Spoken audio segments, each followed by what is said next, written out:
Hey everyone and welcome back to another video. In this video we are going to build a full stack application and we are going to build a meme generator that you can use to create memes because who doesn't love memes? I do. So in this video we are going to learn about Angular, NestJS for backend. We're also going to use Tailwind CSS for the UI, so it's going to be a complete package. Let me quickly show you how the final app looks like. So this is our final application. It's called Sigma Memer, and what you do is that basically you come here, you select a top text and a bottom text or either of those and just search a meme. For example, I could say matrix, and then here I can see the matrix meme. I can select this and now I can probably just type some text. For example, what if I told you, and for the bottom, we are going to say HTML is the best programming language, which it is. So once I click generate, I basically generate this and I can now download this from this link. And once we do so, we can basically open it. And there you go. We've got the meme created that you can now post, and it doesn't have any watermark, which is the best part. So you can add your watermark if you want. Now, before I jump to the tutorial, I want to mention two things. One, it takes a lot of time and effort to build these tutorials, so I would highly appreciate if you can like the video and subscribe to the channel to let this channel grow. And second, this video is actually sponsored by Rapid API, which is actually one of the first sponsors of this channel. Woohoo! Having said that, I'm going to be using Rapid API and an API from Rapid API Hub that we are going to use in this video. So let's get started. So for this application, we are going to use NX, which is a really good tool to create monorepositories, which means that we can have our front end and our back end within the same monorepository, and we can share a lot of stuff in between. So for this tutorial, I'm assuming that you should have NodeJS installed. So you can type download NodeJS, and from here you can basically download NodeJS within your machine. Secondly, you have to have a code editor for this one.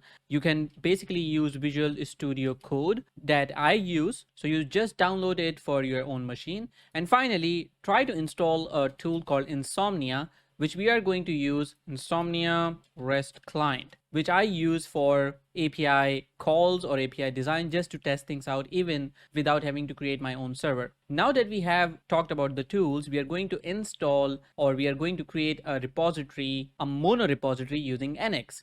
So how do we get started? First of all, you can go to the documentation and you can see the getting started, which is NX setup. This is what we just need to run. So npx create NX workspace latest. So I'm going to open my terminal now, and here I'm going to type the same thing, npx create NX workspace. And the best part of this is that the technology stack that we are trying to use here, which is Angular and NestJS, it is already a sort of option that you can use for creating this particular monorepository. So first of all, I'm going to call this Sigma Memer workspace. So it's asking for my workspace name, not exactly my app's name. So I'm calling it Sigma Memer, or I could just say Sigma Memer itself. And now here you can see that it is asking what kind of project I want to create. For example, Angular, React, Next.js. So I'm going to go and select Angular Nest, which is a workspace with both frontend and backend. So I'm going to create this now. Now it's asking for the application name. So I'm going to call it Sigma Memer. This is going to be our front-end application name, or the Angular application name. And the backend itself is by default called API. Now that we have this, it's asking if you want to use NX Cloud. We are going to say no for this one. So we are going to run all the builds here in our local machine. Then it basically installs the dependency, and afterwards we are going to open this into VS Code. So let's wait for this to finish. Now that our workspace has been created, we can basically open this into VS Code. So we are going to call Sigma Memer, and we are using the code command here. Now this will basically open this into our VS Code, and our dependencies are also installed. So here you can see that we already got the node modules folder. Now let me quickly share with you how this project looks like. The front-end application is here, the Sigma Memer. Then we have the front-end applications end-to-end tests if you want to write those. It's always a good idea to write tests for your applications. And then we have this API folder, which is essentially the backend application or Nest.js. You can notice that all of these three things, or actually the Sigma Memer and API, they are under the apps folder because they both are application. One is a front-end application and one is a Nest.js application or a backend application. So inside API, if I open it, you will notice that it has similar structure to Angular. So if you have worked with Angular, you're going to find it very similar. It has the source folder. Inside that, it has environments, as you can see. It has the assets folder and the app folder, inside which we have the app module, we have a controller, we have a service. So quite similar to how Angular works. If I open the Angular application now, you will see the same structure. It has a source. Inside that, you got the assets folder, you got the app folder inside which we have app module component, and it doesn't have service, but it's essentially the same thing. But one is a front-end application and one is a back-end application. Now we are going to start working with the back-end first because it's nice to have that back-end ready before we can start implementing our front end, which completely makes sense.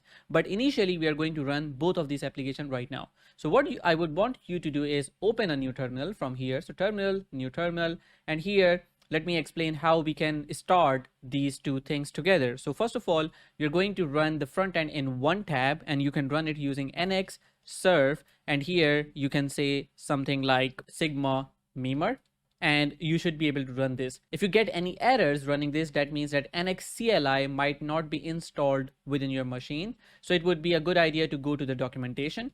So you can go to the documentation and see how to use nx CLI and install it before you can run the nx command. In either case, even if you don't have this working for you, you can go to the package.json and see the commands here. You can see that here ng means nx. So even if you don't have nx installed, you can run something like npm run ng, and then here serve, and then you can simply say sigma mimer, and this will basically run the same thing. It will run nx serve sigma mimer, which will start the front end application at localhost 4200. Then what I want you to do is also open another tab. But before doing that, I'm going to show you how the app looks like. So if I go to localhost 4200 now, you will see that it is basically an empty NX application. It says welcome to Sigma Mimer, and here it says message null.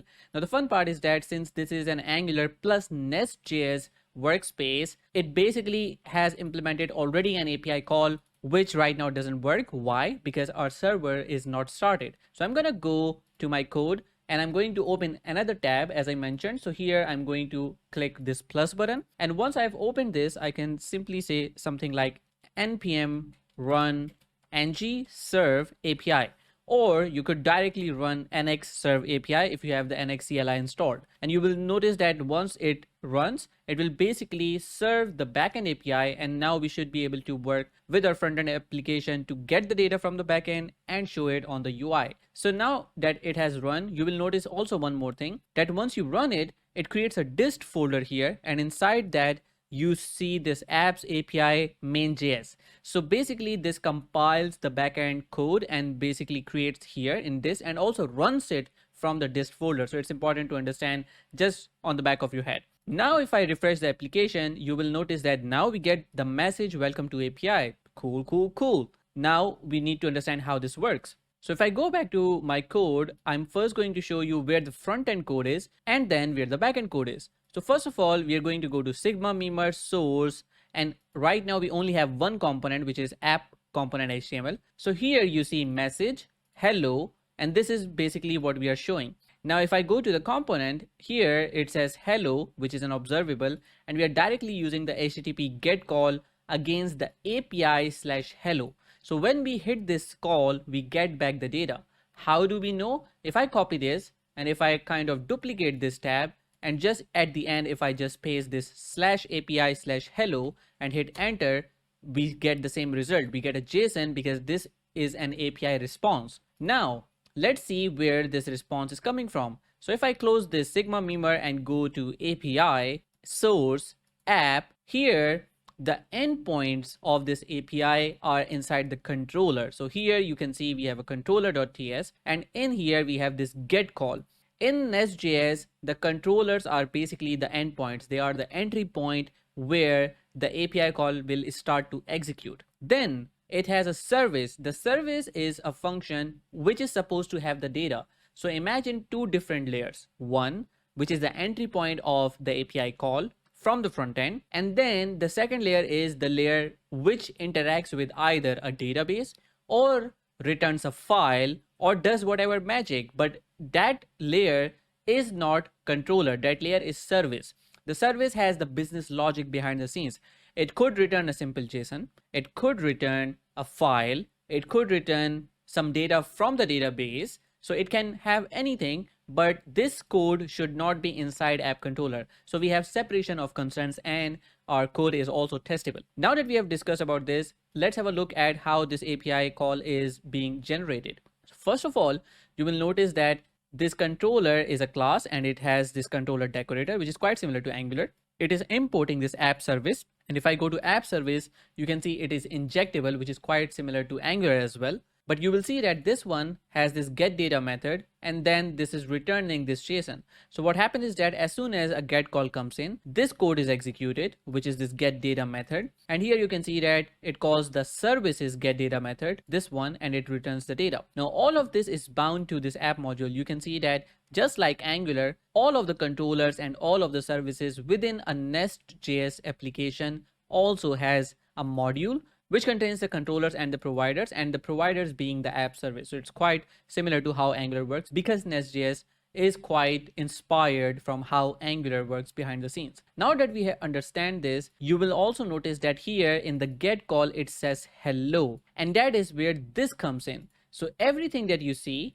here by default is prefixed with API. And that is something out of the box from NestJS. But if you go to this main TS, here you will notice that there is this variable called global prefix, which is API. Now you could change it to whatever, but when NestJS creates these API endpoints, it creates them by just prefixing them with API. For example, let's create a new API endpoint. So here all I need to do is say something like get, and here I could say something like world, and that would mean that I can now have another function. So get world data, and here I could, instead of this message, I could just say it would return a string, and this string would be something like the world is mine. So if I save this and go here and try this out now, and remember that when we serve this application, we don't have to restart the server because NestJS automatically behind the scenes reloads it.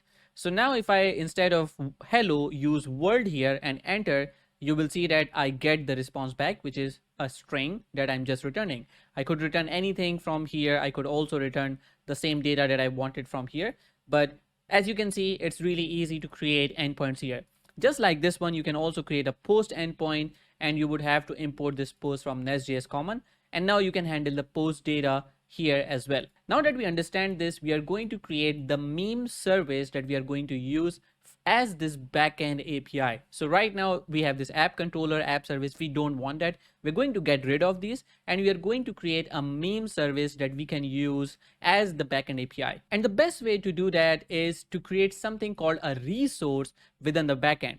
So what happens is that we have got some really good commands from NX that we can execute to create code automatically, so we don't have to write all of this. So what I'm going to do here is that I'm going to open a new terminal, and here I'm going to run a command to create a complete API for our memes. Now it is really handy to use this resource because we can basically create a separate controller, a separate module, a separate service. But when we say resource, it generates a couple of things together, including the CRUD calls, which means that you would have a call for creating, editing, or updating, deleting, and reading the data. So what I'm going to do is that I'm going to write nx generate, and here we are going to say nest or narwhal, and then we are going to say nest and then resource. So what we are saying here is that we are running a generator called narwhal nest, and we are running the resource command from there to generate a resource, and we are going to specify the name of it. Now I want this resource to be created inside this app folder, inside the API source app. But if I don't specify the folder app here, then this will generate it inside source. Let me show you.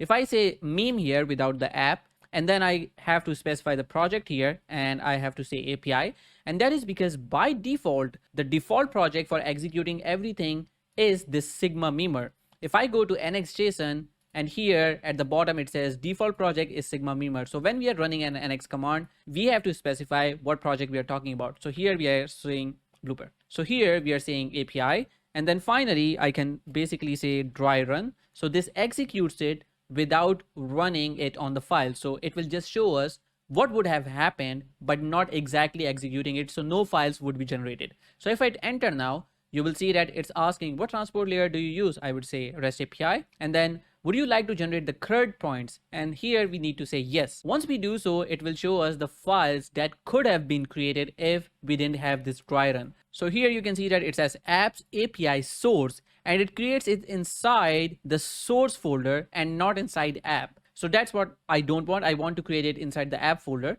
But apart from that, look at what happened. It should have created a meme controller file inside source meme, and then a controller spec file, a module, a service, some DTO. And the DTO is basically a data transfer object. So it basically specified what kind of data can you pass as a post body when you're creating a meme, for example.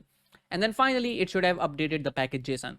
But here you can see that it says, since I ran it with dry run, then no changes were made. So you can see that we don't have this meme folder created here anywhere. So first of all, I'm going to remove this dry run flag. Second, I'm going to prefix this meme with app.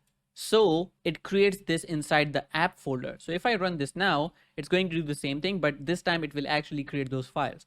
So I'm going to say REST API. Then I'm going to say yes to create those CRUD endpoints. And now you can see that we got this meme folder created inside here. This meme folder has this entities, meme controller, module, service, all of these cool things that we can use now. Now that we have created this, you can also see that it also updated the app module, because this meme module has to be imported into this app module for everything to work. And this is super cool because now we can start working through it. Now, one thing that I want to do is that, as I mentioned, we don't really want this app controller and app service. So I'm going to remove all of these files. So app service spec, controller spec. So I'm going to delete those files. Then I would also update the app module to remove these files. We don't really want them. I'm going to remove app controller, app service, and now we should be good. You will see some errors on your command line here or your terminal. Now, if I save this, there's just one thing that we need to do. We don't have this NestJS map types installed. So we need to install this package for some reason. So I'm going to go ahead and install this. So I'm going to say something like npm install save, and here we have nestjs/mapped types. Actually, I'm gonna see, okay, that wasn't accurate, but when I copied that, it felt weird. So here it should be nestjs map types. Cool. Now that we have installed these, let's have a look at the memes code. So now if I restart the server with nx-serve API, and if I go to my meme module here, you will notice that, or actually not the module, but the controller here, you will notice that we have got this controller saying meme. And then we have a post, we have a find all, we have a get,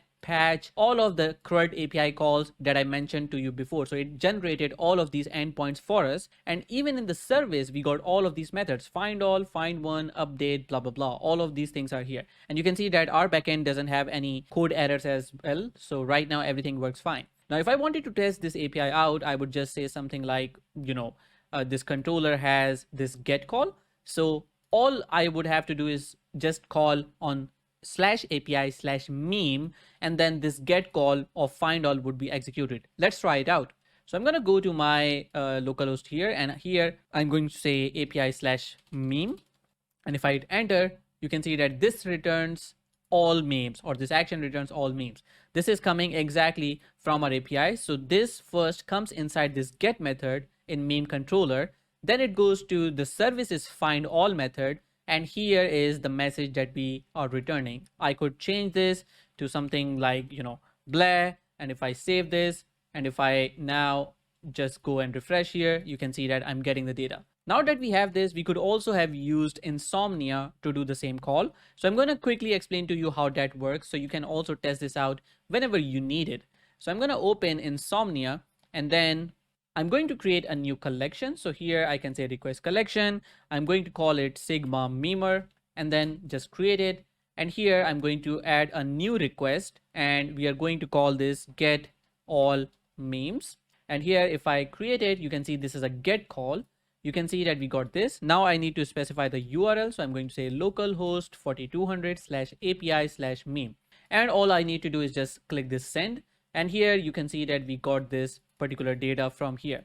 And I can also use other APIs. For example, I could change this to post and send it. And here you can see that it says this action adds a new meme. So now it's a different response. So get provides a different one, post provides a different one, delete basically would provide a different one, but delete one requires an ID. So this would say 404. But if I go at the end and say meme/123, for example, that would basically say this action removes a 123 meme. So if I go to my code, just to explain to you how this is set into controller, you will notice in the get call with the parameter ID, this is, or actually the delete one with the ID, this is where this ID comes in. So it automatically maps it to /meme/ID, and then it basically uses that ID, passes it inside here and then returns from this message. Similarly, if you want to go to see a get by ID, then that would be just this get, but then slash API slash meme slash 123. And then if I send this, you will see it says this returns a 123 meme. So that's how this works in the REST API context. So I hope you understand this. But we are going to use the simple one, which is slash meme. Now that we understand how this works, I'm going to remove any extra functions that we are not going to use. So in this app, we are only going to use the get and the post one, just that. We also can remove the update meme DTO, and we can also remove it from this file as well. So update meme DTO, we can remove this one. And then from the entities, we have meme.entity. We don't need to do that. I'm going to remove the remove, update, and find one from here as well. And then I'm going to remove the update meme DTO as well and see if there are any errors. So there are errors that I can see into the meme controller. So let's quickly have a look at that. We need to basically save this file, remove the patch, param delete, and I think we should be good. So now you can see that all our files are working fine. Now that we have removed all of these things, let's talk about how can we generate the memes, because the end idea is to provide a top text, a bottom text, and basically generate a meme image out of it. For this, we are using something called Rapid API, and Rapid API is the sponsor for today's video as well.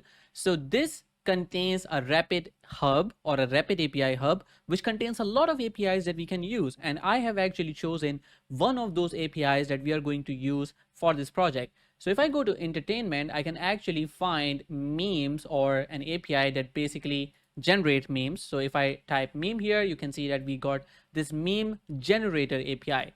Now I need to use this API. So for example, right now I have already started using it, but I'm going to explain to you what happens if you first time go here. So first of all, when you go to Rapid API, you need to sign up. You can sign up using your GitHub or your Google account. I have used my GitHub account, so you can also do the same. Once you go to this meme generator, you are going to basically see a button that says subscribe. For example, if I go to this new one that I've not used, like humor, jokes, and memes, I have to click the subscribe to test to be able to start using it. And every API has a package. Some of them are free to use. Some of them are using the freemium package, which means that you get some of the API calls free, but then you have to pay for those. So you have to be very careful about the threshold or how you're going to use it. For example, here you can see that it uses a freemium package. If you go to pricing, you will notice what are the pricing for this API. Here I'm using the basic one, which is free, and here you can see that I can have basically 1,000 API calls per month, and then if I have another API call, I can just pay $0.001 each call. So I think this is fine. This is very generous, so I could use it. So once you have seen this, you basically need to click the subscribe to test, and on the right side you will notice example code. So here you can see that we got some code for Axios, and here you can see that I can basically choose from any language that I want to use, which is C, C#. I'm going to use NodeJS Axios, and I can quickly copy the code and just execute it right away. Now you will notice two important things here. One is that you need to pass these headers in these API calls. So what would happen in this case? So if we imagine the entire use case of the flow of data, this is how it would work. From the Sigma Memer front-end application, you're going to select the top text, bottom text, select the meme image, and then you click this generate button. Then the front end basically sends an API call to the NestJS backend or the NestJS API, because that's the only thing that the front end can interact with. The front end can interact with our backend. That's it. Then our backend basically goes to the meme generator API via Rapid API, and then it basically returns back the data. So the meme generator API generates the meme, it returns back the image to our NestJS API, and then our NestJS API returns the data back to frontend.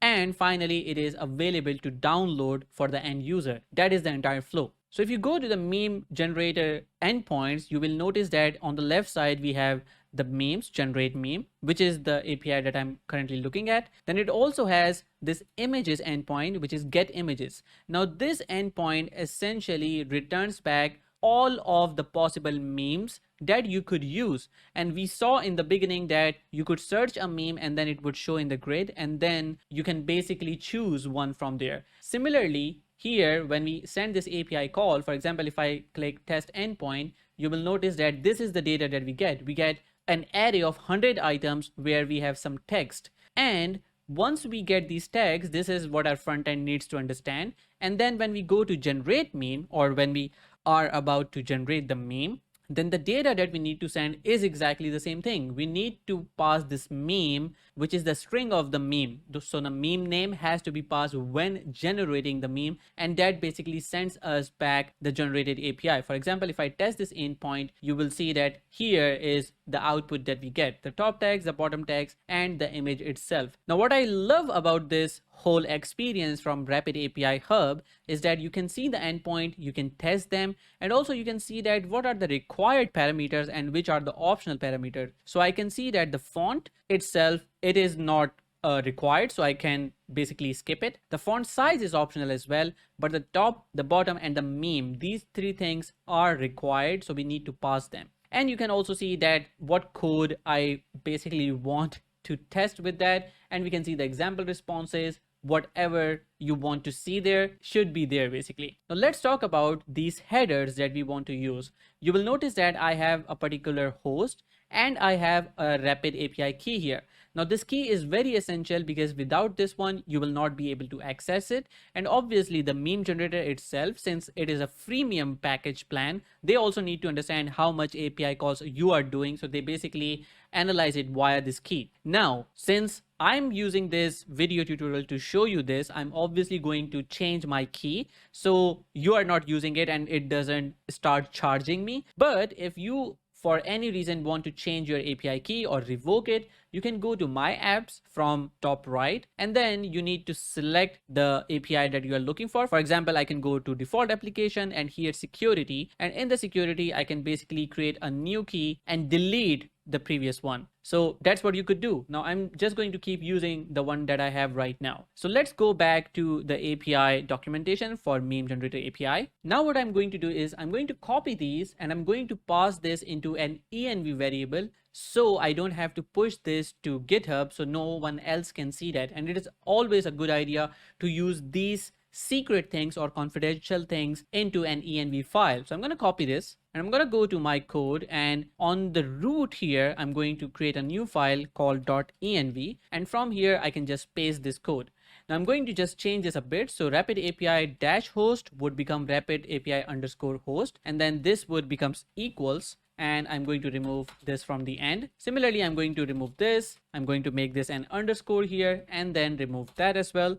And finally, we have this. So now that I have this file, you can see that this shows green here, which means that if I push this to GitHub, this env file would be included. So what I need to do is I need to go to git ignore, and here at the bottom, I can just say, just ignore any .env file at all.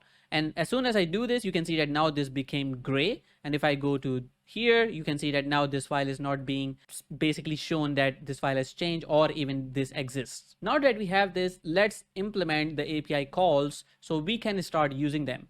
The first thing that I want to do is I don't want to call this images every time I need it, because I can basically cache this data on my server, so I don't have to request this image all of the time, right?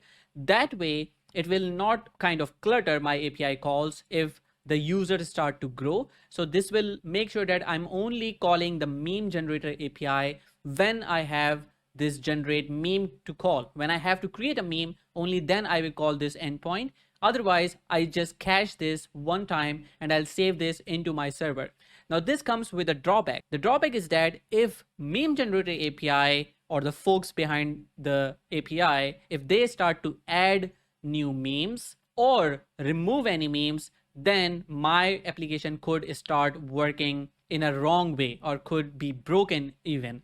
So it's a choice that you would have to make. You could be smart about it, or you could be implementing it in a way that, for example, you could set a time to live for this cache. For example, let's say if I get all these images or the text that we get back from here, for example, like this, and if I save it into my server, I could say that I need to refetch this after every 3 days. That would mean that I would only have to call this endpoint once in 3 days. And that could basically save me some money. But it's up to you how you want to use. For now, what I'm going to do is that I'm going to fetch this get images only one time and then save it into my server so I can start using it. So let's start with that. So I'm going to go to my apps API source app meme and then meme service here. And then when this service is being created, which is the constructor, this is where I'm going to start looking for this API call. So first of all, what I want to do is I want to basically import a couple of things. So I'm going to say import from, and here we are importing for the file system or from the file system. I'm going to import read file sync and write file sync. Then I'm going to specify a path for this memes file, and also I'm going to add resolve, or actually resolve comes from path, so I can say import from path, and here I can say resolve. Now what this would do is that this would basically say assets/meme.json. When the application is running, it basically is running from the dist folder. So it runs from this apps API folder. So all I need to say is I need to see the memes.json here in this file. If it doesn't exist, then I'm going to call the Rapid API, fetch the data, and then create this file. So I don't have to do it all the time. So what I'm going to do is I'm going to implement a try catch here. So I'm going to say try, and here we are going to have a catch error. So I want to say something like read file sync meme file path, and once we get that, we also need to say UTF-8, which is coding, and then I'm going to use something like this. I'm going to say something like this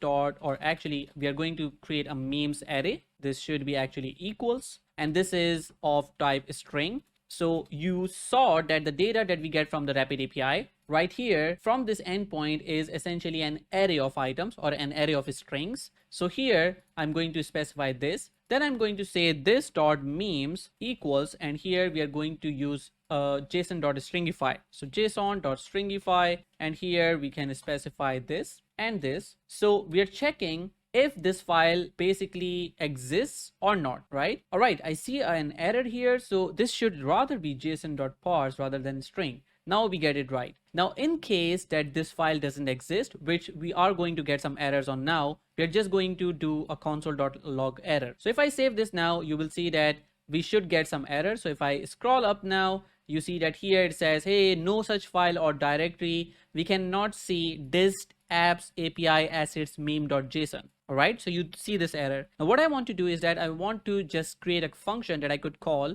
I could say something like generate memes file, and here I need to call this function and then generate this file.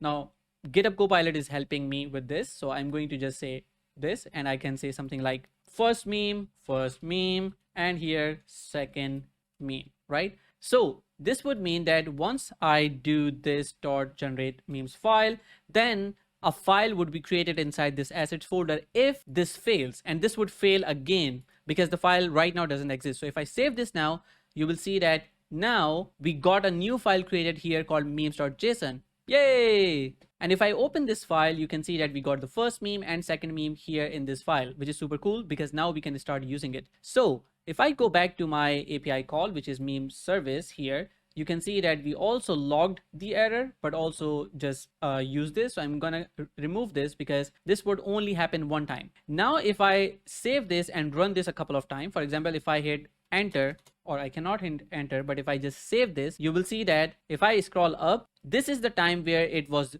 refreshed, and now we don't get any error. And that is because first we have removed this error, so I can probably put it back. For example, something like this. So if I refresh this, you will see that we won't get any error, no errors here. But if I delete this file, and if I now refresh or save this file, which automatically refreshes it, you will see that we would get an error now. Here you can see that no memes file found, creating one. So whenever there's no file, only then will this generate memes file would be executed. For now, I'm just running it on hard-coded data, but we actually want this to be served or to be retrieved from the memes API. And now is the right time to make the HTTP call to get the memes from the Rapid API or the memes generator API. So let's try it out. First of all, I'm going to show you how to work on it on Insomnia. So I'm going to go to my env, or actually I'm going to go to the Rapid API documentation. And here, when we have this get images, here I'm going to basically copy all of this. So just the headers. So first of all, I'm going to get the endpoint, which is this. So what you could do is that you could go to Insomnia and then create another file or another request here. So we can say get memes from memes generator API. So this is going to be a get call, and then I'm going to paste the URL. Now, if I just run this without these headers, you will see that it would not allow it. You can see that it says invalid API key, go to the docs and find a key, blah, blah, blah. Now what I can do is I can provide these headers. So I'm going to copy the first header and then go to header, then paste this, and then copy this one, and then go here and paste its value. Then I'm going to copy the key, which is this one, or the header name, and then the header's value here. So I'm going to say value here. If I now hit send here, you will see that we got the data, right? So one of the things I could do is I could just copy paste it, but I want to do this programmatically. So I'm going to use a package for this called NestJS. So the package that we want to use, we can install it using npm install save nestjs/axios. And once we install this, we can import the dependencies as per the documentation. So I'm going to go and find NestJS Axios and the documentation. So if I go here, you will notice that in the documentation, it says you basically need to install it. Then you need to import the HTTP module into your app module. And then you need to import the service just like this. So if you have used Angular, this is quite the same. So what I'm going to do is I'm going to go to my code, and here I'm going to go to app module just like here. And then I'm going to use the HTTP module from NestJS HTTP or NestJS Axios. So I'm going to say add NestJS Axios, and here I'm going to import this HTTP module, right? So I just need to import this into the imports just like this, or actually I don't have to import this into app module because this will not be available into memes module. So I need to remove it from here and import it into the meme module itself, because we are implementing the code in meme service, which is part of meme module, not app module. So this has to be here. So I'm going to import this using the imports and use HTTP module here. Then I'm going to go to the service here and I'm going to import the HTTP service. So I'm going to say import here HTTP service from NestJS Axios. This is accurate. Then in the constructor, I'm going to say private HTTP service. So we have imported an instance of this HTTP service, and now I can use this into the generate memes file. So instead of just writing it directly, what I'm going to do is I'm going to say something like this dot http dot request. Here I have to pass a data object. So I'm going to say, first of all, the URL is going to be the Rapid API call. So I'm going to copy it from Insomnia just like this. So URL is going to be this. Then we also have the headers, but also the method. Thank you, GitHub Copilot. And then we have the headers, and here we have to specify the headers both. So it says X Rapid API host, which is quite accurate. So I can basically copy this header from here, and then I'm going to make sure that the value is correctly. I believe this is getting it from my other project, which is okay. And then we got X Rapid API key. Is it getting my correct key? No, it's not. Thank God.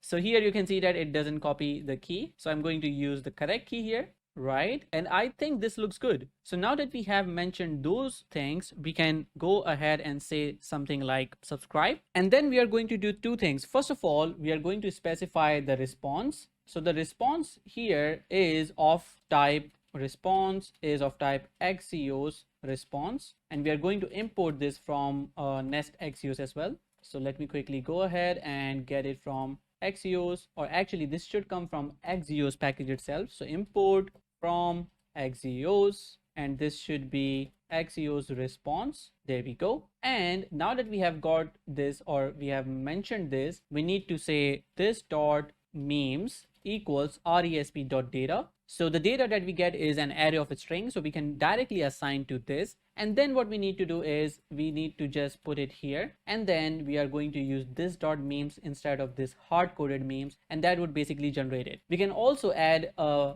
log here that would say file written for memes, and that would be it. Now that we have saved this, let's try this out. So here I already have the file created, so it will not generate it automatically. So I have to remove this file. So I'm going to delete this, and then I have to just hide blooper. And then I have to just hit save here. And now I will see this message, file written for memes, super cool. And if I go to dist and assets meme.json, you can see that we got all of the data because we got it from the API. So we got the data and we ran it, and it is now saved into the memes.json. Now if I save the file again, we will not see this message again. So if I save this, you will see that this doesn't run again. So we are good to go here. Now that we have this, this only happens when we start the server. We have not called anything, or we have not included any API call from our front end so far. Now what would happen is that if I have to call blooper.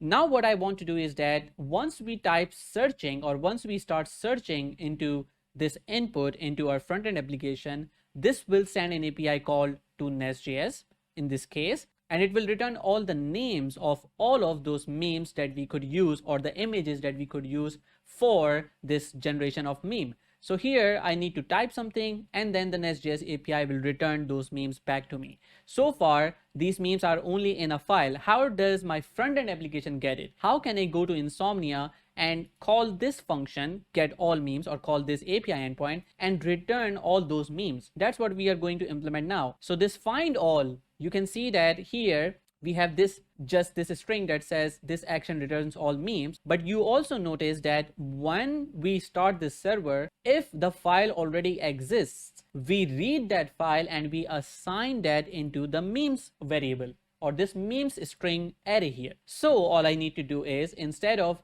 just returning this string, I could say return this dot memes, and that is it. So if I just save this now, go to Insomnia and run this again, you see we get all these array. Yay! Now what I want to do is I want to make sure that we are not sending back all of the data at once, because this is going to be used within a search. So as we know, if I get those data back here and I start to show 100 images here, the user would be so confused.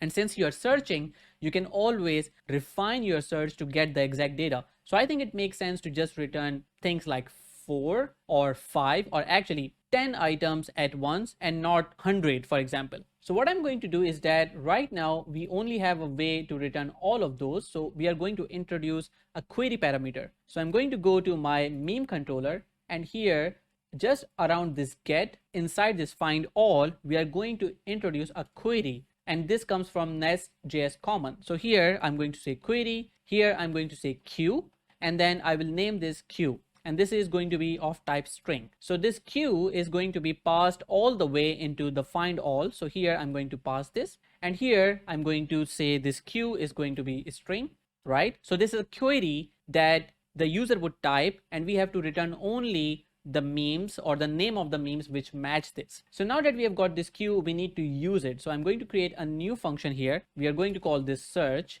right? And this search will essentially take the query. So we are going to say query string and the list of memes. So memes list, which is going to be a string array, right?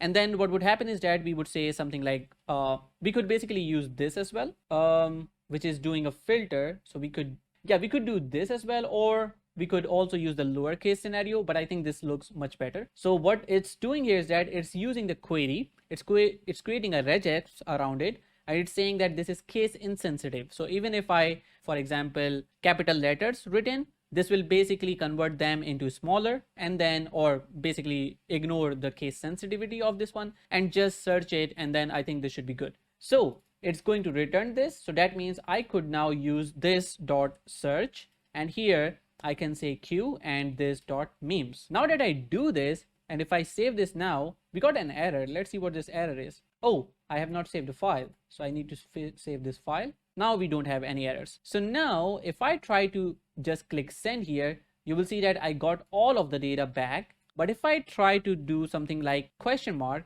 query or queue equals to matrix, and if it's send, you see that we only got one back, and that is because we have the functions in place. So it is now based on the data that we are asking. For example, if I say Drake, and if I hit send, I only get these ones. Or even if I say something like MA, then it will only return the values which have MA involved in that. And that is really cool because now I can search based on the queries that we have. Now that we have our get API or the names API done, the next step is to understand how do we make sure that when we generate a particular meme or want to generate a meme, that flow works fine, because we have not worked on that. So far what we have done is that a user comes to this page, types in the search, gets the grid of the memes that we already saw in the beginning of this video, and once the user gets it, the user can choose which meme to use or which meme image to use. Now we're talking about finally filling all of this form, clicking the generate button and generating the meme using the meme generator API. So for that, we need to utilize the second call that we have, which is a post call. Right now it's dummy, it's complete dummy that we are using. So we're going to do a couple of things. First of all, we are going to share the interface or the type of data that we want to use among the backend and the frontend, and we can do that in a really good manner in NestJS or in this NX Monorepo. If you go to libs API interfaces, this is where the API interfaces can be found. So here we have lib API interface, and here we have this export interface message. We are going to change this to call this meme to generate, for example. And then here we need to specify what values do we want to pass. So we can say top, this is going to be a string, then bottom, a string. Now both of these things are optional, so I'm going to mark them optional.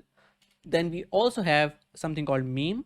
This is not optional, so we need to provide this. Now that we have this interface, we need to go to our meme controller and click this, click this create meme DTO, or just go to the DTO file in general, and now implement this using implement, and then here we can say meme to generate, something like this, and we need to import this, or it should be actually implements meme to generate. And now you can see that it imports itself from sigma memer / API interfaces, which means that this class should contain a couple of things. It should contain the top, the bottom, and the name. So all of these things should be there. And now that I have this, I can save this. Now what I want to do is inside this meme controller TS, we have this post, we get the create meme DTO, which means that we need to pass the top, bottom, and meme from wherever we are calling this from. So if we are calling this API from frontend, we need to do it there. If I want to do it from Insomnia, I need to do that here. So I'm going to create a new request. This is going to be generate meme using Rapid API. And then here, this is going to be of the type post. And then the body would be of type JSON. Then I'm going to say create, right? And here I can specify the end URL. So first of all, I'm going to use localhost API meme, which is the URL of this post. So if I go here and show you the code here, it's meme controller, and here it says meme, and it's just a post call. So it's again /API /meme. So here we are using the same thing, localhost 4200 /API /meme. And the body here is going to be a JSON body. So we need to specify the top, right? The top, the bottom, and we also need to specify the meme. And since this is JSON, we need to use double quotation always to make this nice and happy. Otherwise it will throw errors for us, just like this. Now you can see that we have this correctly. So if I choose not to pass meme in this case, what would happen? If I save this, if I just try to run this, what would happen? If I hit send, so if I don't send the meme here, what would happen? You will notice that it will still return the data back. So you have to make sure that you are putting some validations there. We're going to look at that in later stage.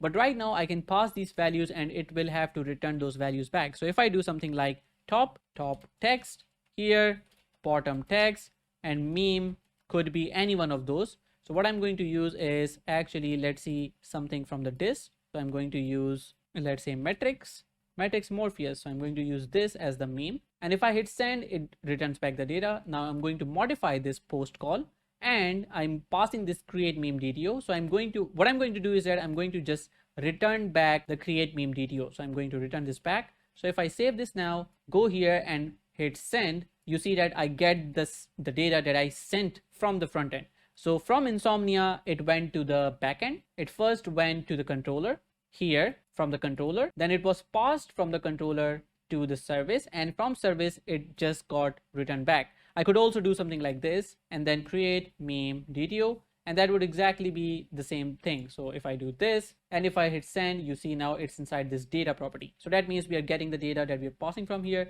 If I put something else, send it here, you will see that it returns back. So I think we are good in this case. Now that we see this data, we need to pass this data to Rapid API. So what I'm going to do is that I'm going to use the same HTTP call interface. I'm going to copy paste this inside here. So I'm going to return this from here, and the endpoint is a bit different. So I'm going to go to Rapid API just to see what that is. So for generate meme, the endpoint is /meme. So I'm going to go here and then use /meme. And then this is also a get type. So here you can see that the method is get, the params are these ones. So I'm going to use the same params. So I'm going to pass the params, top tags, bottom tags. And apart from these, I'm going to remove this. And here I can say something like create meme DTO, or we could just rename this to DTO to be simpler. So we can say something like DTO.top, and here this would be DTO.bottom, and here this would be DTO.meme. And now that we see that it basically maps directly one-to-one, I can just say something like DTO, and that is good. But that also means that someone could pass something weird and that would be sent to Rapid API. So I'm rather going to use this in this case. So now that we have this, the Rapid API headers, these shouldn't be like this. These should come from the environment variables. So right now here we are using this from here, but rather we should be using them from the env, which is from here. So I'm going to copy paste and use these into the service. So I'm going to do something like process.env.RapidAPI host. And here we are going to call process.env.RapidAPI key. And I'm going to copy paste these things for the other call as well. So we are not using hard coded data, but rather from the process. Now that we have this set, I think it's time for us to test this out. But before we do so, we need to do something. First of all, once we get back the image from Rapid API, as we saw in the example response of generate meme, once we get back that data, we need to return that data back to the front end. And this took me quite a time to understand how this works, and I did it on a live stream as well. But since this API returns back an image, we cannot just send back an image and convert it into a URL, because this API sends us an image, the backend, which means our backend is calling Rapid API. The Rapid API returns back an image, so our backend has the image. Now, if I return this image back to the front end, that would mean that the user has an image right there just in the code. They cannot interact with it unless we make that image visible to the UI or give them a URL that they can download. So first of all, we want to make sure that we are returning the right data. So we are specifying response type to array buffer in this call. So we get array buffer. Then instead of the subscribe, we are going to do this. Notice that we are using some operators from RxJS, which is map and catch error. So we are using these, and let me explain to you what we are talking about here. First of all, once we get the array buffer from Axios, we convert that response data into a base 64 string. So first of all, we are saying that, hey, the response that we expect or our backend expects from Rapid API is a buffer. Then we, in this code, we say convert this buffer or the response.data, convert this from a buffer to a string, and the string would be a base 64 string. That means once we get the data, we convert the image or the array buffer to a base 64 string. Then we combine it with this data. So this can be forwarded to front end, and then this becomes a complete URL that the front end can use or anyone can use. If you just copy paste this URL into even a browser on top of the address bar, you will see the image being rendered there. So that's what we are doing here. So we are returning this from this map function. And finally, if this fails for some reason, we are going to just return the error if this fails, for example. So now that we have posted this, I think our backend is ready to make a call. So now what I'm going to do is that I'm going to test this from Insomnia since our front end is not ready. So we are going to pass all of this. And now if I just hit send, let's see what happens. It says invalid header value, which means that we are not getting the env somehow. And that would mean that our env is not loaded. So I need to restart the server. So let's quickly do that. And one more thing that I need to do is to double check the, this is key, K-E-Y. but in the service, we are using a capital KEY. So that's not accurate, which means that this is not accurate here as well. So I can save this. And now let's try this. So if I hit send now, there we go. We got the URL with this data URL. So I'm going to copy paste all of this from here. And now if I go to my browser and if I go into a new tab and paste this URL and hit enter, woohoo, we get our image generated or a meme generated with the text that we provided, which means that I could change it for here, for example, top text 1 to 3, and here we could say something like the CWA community rocks. And if I hit send here, we are going to get another data URL or another image that we have converted from our backend to this base64 URL. And if I try to use it here, hit enter, there you go. We get the image from the meme generator API to our backend to this browser, which is the front end. Now that we've got this one, we need to do one more thing, and that is to stop or prevent anyone from misusing our API. For example, what happens if someone gets a hold of all of this generation, or if they start hitting our API or our backend API like every 2 seconds, which would mean that my 1,000 API calls per month would go like in 5 minutes maybe. So what we want to implement is something called rate limiting, and we want to make sure that we can say something like, hey, you can only generate 3 memes in 5 minutes, for example. So what I'm going to do is that I'm going to go to NestJS, and here we have something called rate limiting. So I can search this rate limiting, and here we have to install a package for rate limiting, which is called NestJS throttler. So I'm going to save this, or actually install this. I'm going to open a new one, and there we are going to just set this. And now that we have installed this package, I need to just restart my server so I can use the package. So I can quickly copy this, go to my app module here, and then we are going to import this from NestJS throttler, and this is going to be called throttler module. So we are going to just use this throttler module inside here, just add this, and then we are going to also, do we have to use for root? Yeah, we can use for root here. And then in the providers, we are going to use something like app or provide app guard. So app guard is a NestJS core thing that we want to add, which means that this is going to provide this rate limiter route guard on every endpoint. So we can simply go ahead and say use class, and this is going to be throttle guard, something like this. Yeah, throttler guard.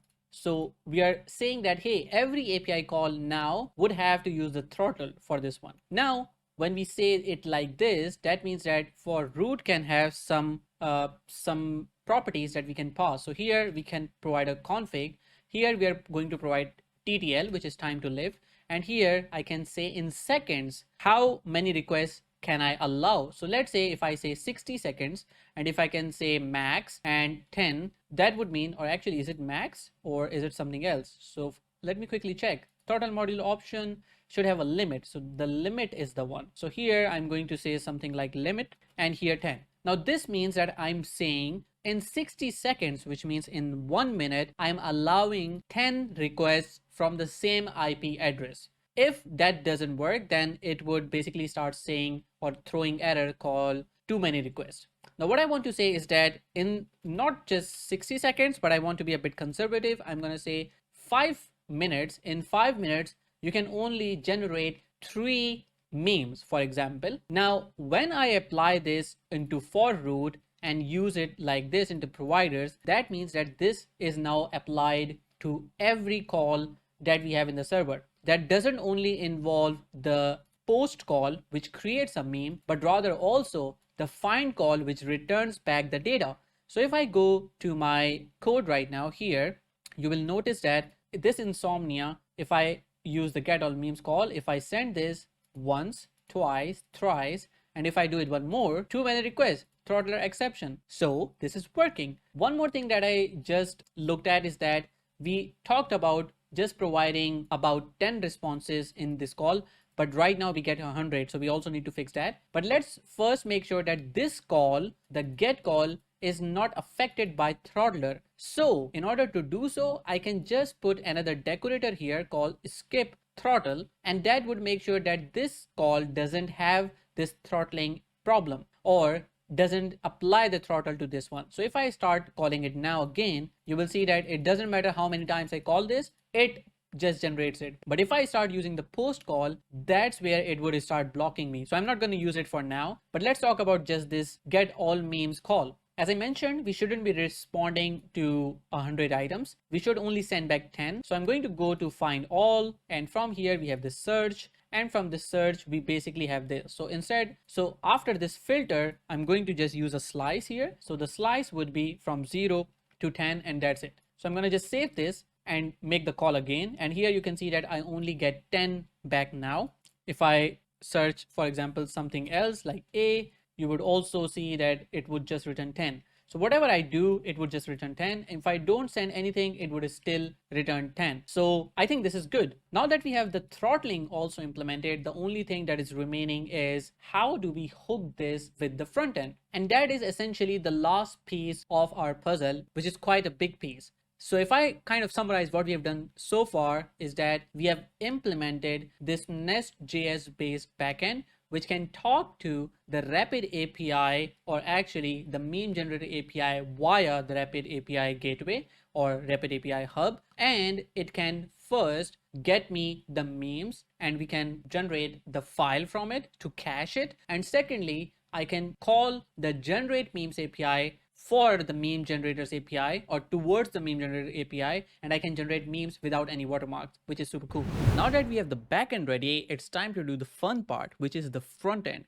So now we are going to implement the Angular application. Let's get started. So if you look at the front end right now, you will see that we already have an error that we need to take care of, and that is because we changed some of the API interfaces. So first of all, we can see that this error shows inside where the Angular application was running. So the console tab, which runs Angular, you will see it here. Then you can just control click here, and then it takes us to the app component TypeScript file. So we can remove this message from here. We can remove this API call as well. We can remove this HTTP client as well because we are not going to use it. And we finally need to remove this import. We can also remove the constructor per se. And we also need to go to the HTML to remove this call here. The fact is, we also need to remove all of this text as well. But before that, let me show you what the app looks like right now, just as a refresher. So this is how the app looks right now. We have this welcome message, we have the annex logo, and all of this is coming from this app component HTML, which is this one. So we need to remove this, and what we are going to do is that we are going to create a new module here called the generator module,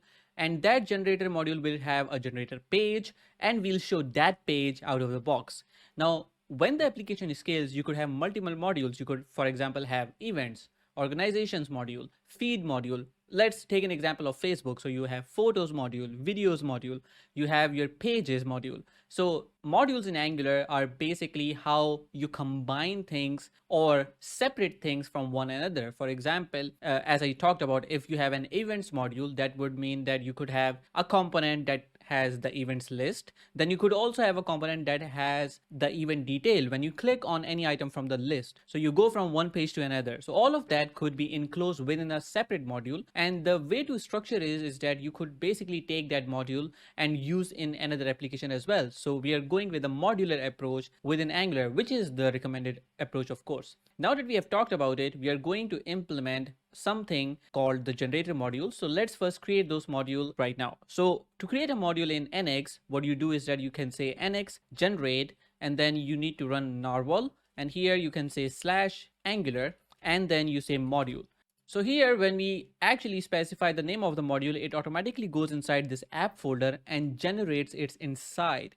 So if I just say generator here, that means that it is going to create a folder called generator within the app folder, and then we'll also create a module in there. Now I want to do one more thing, that apart from just creating this module, I also want to create a routing file, because that will contain which component to show on which route. So that is important. And then finally, I need to run just the dry run flag. So all of this is just executed in the memory and no files are written on the disk, just to make sure that this is being generated correctly. So here you can see that it goes inside apps, Sigma Beamer, source, app generator. So inside app generator, and here it should create two files. Now I'm just going to run it without the dry run flag. So these files are actually created.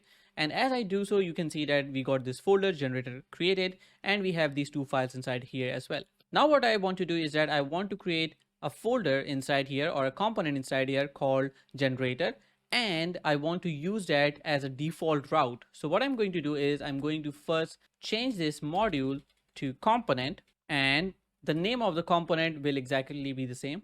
I'm not sure what's happening exactly here, but let's say we got Angular slash component and we got generator, and then we just need to hit enter, and these files would be created within the generator folder. What you could also do is that you could also say generator slash components slash generator, which means that there would be a components folder here inside, and then you would have a generator inside as well. So that would basically mean that if you had more components within this module, you could just enclose them within this components folder. So I'm going to just create this in this way, so we have a good hierarchy per se. So now you can see that it created a components folder here, and then it has generator, and we have this generator component right here. Now what I want you to understand is the way it would work is that we have this app module, which is the entry point of this application, and it would work something like this. So the app module is the entry, then we import the generator module within the app module. The generator component is part of the generator module, so that is then imported within here. So similarly, if you had, for example, multiple modules like events module, organization module, they would be structured accordingly. But here is a catch. The app module itself cannot lazily import generator module in this situation. For example, if you do it like this, that means that if we had 10 components, then as soon as the application starts, all of these modules are imported directly into app module, which means that even if you are not on the events page, its module would be loaded. So there is no lazy loading in this case. So in order to fix that, we need something called a routing module at app level, where we can specify the lazy loaded routes. So how do we do that?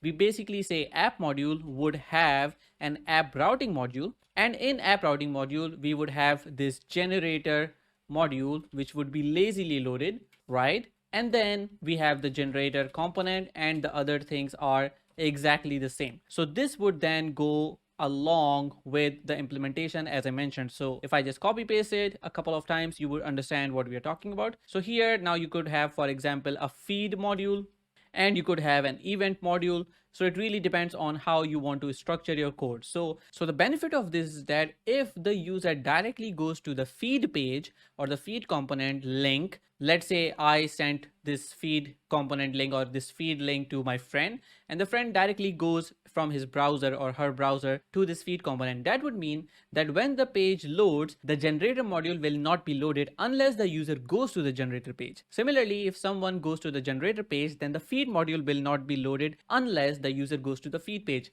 This drastically improves the performance of the Angular application because you're lazily loading routes which are not being utilized until the user goes there. So for this, we need this app routing module. So what I'm going to do is that I'm going to be lazy, and I'm just going to copy this generator module or the generator routing module from here, and then I'm going to paste it in the app folder. So I'm going to paste it inside app, and then I'm going to just rename this. So I can basically call this app routing module. I'm going to change some of the names here as well. For example, this generator routing module now should be app routing module because I'm using the app routing module TS here. Now that I have this, I need to specify the routes within these files. So I'm going to actually remove this comment from here, and then I'm also going to close other files. And now within this app routing module, I need to specify the route. But before even doing that, I need to import this app routing module into app module. So if I bring back the comment, as I mentioned, this app routing module should be imported inside app module. So I'm going to just go to the imports here and say app routing module, and this is the first step. Now that we have specified this, we need to go to app routing module, and we specify the routes here. So here we are going to say the default path, which is empty. When this happens, we need to redirect to generator. Okay, now this generator route doesn't exist at the moment, so we need to specify another path here for generator. So this generator module or this generator path has to lazy load components. So we are going to use exactly what the GitHub Copilot is suggesting, that we use this load children method, or this load children method basically uses an import statement. This import statement specifies where is the generator module. So here you can see that we are saying /generator. So from this routing module, we are saying /generator, and then we have the generator module. This way we can import the module, and once the module is imported, we just say then m.generator module. So this generator module is basically pointing to this generator modules class, which is this one. So it is directly importing this generator module as lazy loaded. Now that we have specified this, the second part of our equation, which is importing generator module into app routing module, is finished. The final part that is remaining is using the generator component within the generator module. Now, the fun part here is that there is also one step added here. As you can see here, the generator module also has a routing. That's what comes between here. So here we would have the generator routing module, and then we need the generator module within it, or the generator component within it. So I'm going to just save this for the sake of explanation. And here now you would see that generator module automatically imports the generator routing module. And now we need to do the same thing as we did in app routing, specify routes. So if I go to generator routing module here, in the routes, I'm going to just specify path empty, and then we are going to say component, and here we can say something like generator component, just like this. Now it is important to understand what this slash means. If we go towards the complete hierarchy, you would notice that the first route or the topmost route is this app routing module where we have the route specified. So here we are saying that, hey, whenever it is slash, go to generator, which means that if the user tries to go to localhost, or let me make this a comment. So if someone goes to localhost 4200, that would mean they will be redirected to generator. Okay, this is what it means. Now, when the user is redirected to the generator route, that means we load this, and then this generator module will decide where to route or which component to show. So this whole declaration is saying use the generator module and see where it routes. So far the URL is this generator. Now if we go inside this generator routing module, there it says the path empty and component is generator component. Now what happens is that Angular combines all of these routes together and concatenate. So here we already had something like localhost 4200 generator. Why? Because it is here slash generator that we discussed. And then when it goes inside the generator routing module, it basically adds this empty string on top of it, which is exactly the same route. Now, if I had something like here, for example, generate like blah, then that would mean that we are talking about this blah route. But that's not what we want. We want right now that just on this empty string, which means that on this route,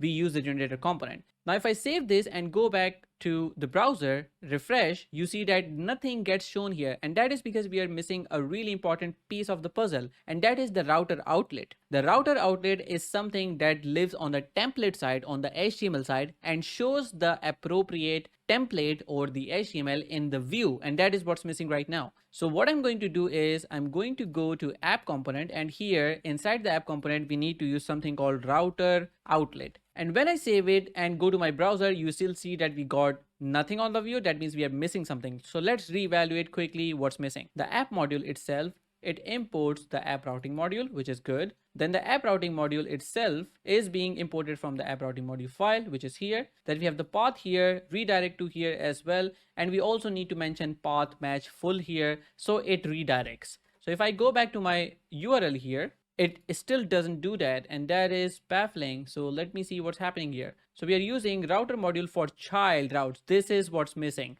Since I copy pasted this file from generator routing module, I forgot to change this for child to for root. That's what's missing. So if I change this to for root, because app routing module should be using for root, not for child. So if I save this now, go back to my page, boom. Now it works. So first of all, notice what happens. If I just use this localhost 4200 without any generator URL and hit enter, you will see it still takes me to the generator page. And that is because it's redirecting via the first part declaration, which is right here, which is this one. And as soon as it goes inside the generator route, it goes all the way to the routing module and sees, hey, by default on this slash or this empty string, we have generator component. And if I go to generator components template, this is where it says generator works, and this is what you see here on the screen. So we have absolutely all the things that we needed here. So now we need to do two things. One, we need to include the font, and second, we need to use Tailwind CSS. So first, let's talk about the font. So for this, we are going to use fonts, and we are going to use the font called Nunito. So here you're going to select a couple of things. You need to select regular 400, which is this one. You need to click this button here that would say select this style. Similarly, you need to select medium 500, semi-bold 600, and bold 700. Once you have selected all of these from these buttons, then you need to copy the link from here. Then you copy this link, you go back to your code, and then you go to source index.html, and inside here, just after this link tag, you add those. Once you have added this, we need to use this font or this font family. So what you're going to do is that you're going to go to style.css, and here you can copy the code from Google. So here you're gonna just copy this font family, Nunito sans serif, and then here you can specify HTML body, and here you can just paste this. Once you paste this, you will notice that the app right now shows this font, which is now Nunito. So you can compare this with the Google font, and you can see that it's exactly the same font being used there. Now what I want you to do is to copy the template, the Tailwind template that we have. So you're going to go to gist.github.com. So gist.github.com/ahsan, and then from there you will find this template that we need to use. So here you can find this Sigma Memer Tailwind template HTML. So you click that, then you click the raw, and then you press Ctrl A, copy all of this, and then go to your code, and inside source app generator components, generator component.html, instead of generator works, you can just paste this and save it. Once you now go back to your application, you will see this. You can see that this has a bit more HTML there, although it still looks ugly. So this is not correct. And that is because right now we have Tailwind CSS classes in the HTML, but we don't have that setup or Tailwind CSS setup for our Angular application. So there is a way to use Narwhal or NX, and NX already has a generator that we can use to set up Tailwind automatically. So we are basically kind of skipping the things that we would have to do manually if this was not there. So all you need to do is just run this NX generate setup Tailwind command. So you go to your code, and here you open the terminal, which is not the Angular application or the NestJS application, but another terminal. And here you can basically say NX generate setup Tailwind. This will do a couple of things. This will ask you which project. So I can say Sigma-Memer, and this will basically create a Tailwind config.js inside the Sigma-Memer folder. It will also update the style.css, and it will also install the packages required. So if I go to this particular view where I can see my changes, I can look at package.json and see auto prefixer was installed, post CSS was installed, and also Tailwind CSS. And we also got this Tailwind config.js created. Now that we have this, we want to include a couple of styles. So I'm just going to add the default style.scss for our project. So I'm going to go to my styles.scss, and here we need to just add these styles. HTML body, margin 0, padding 0, width 100%, and body has margin 0, padding 0, but min height as well. Now that we have specified this, I can actually remove these now that I realize about it. Now that we have these mentioned, we can move this Nunito from here to the Tailwind CSS config. So what I'm going to do is that I'm going to basically cut this from here, and then in the Tailwind CSS config here, inside the theme, I can say font family, and here this object would have a property called sans, and then a bracket, and here we would have Nunito, and then sans serif, and this is fine. Now I'm just going to save this, and we need to restart our server to see the Tailwind CSS in action. Awesome. So if I go to my browser now, you can see that it started looking really good already. So here, by default, when you are on a desktop view, it looks something like this. It also has some animations.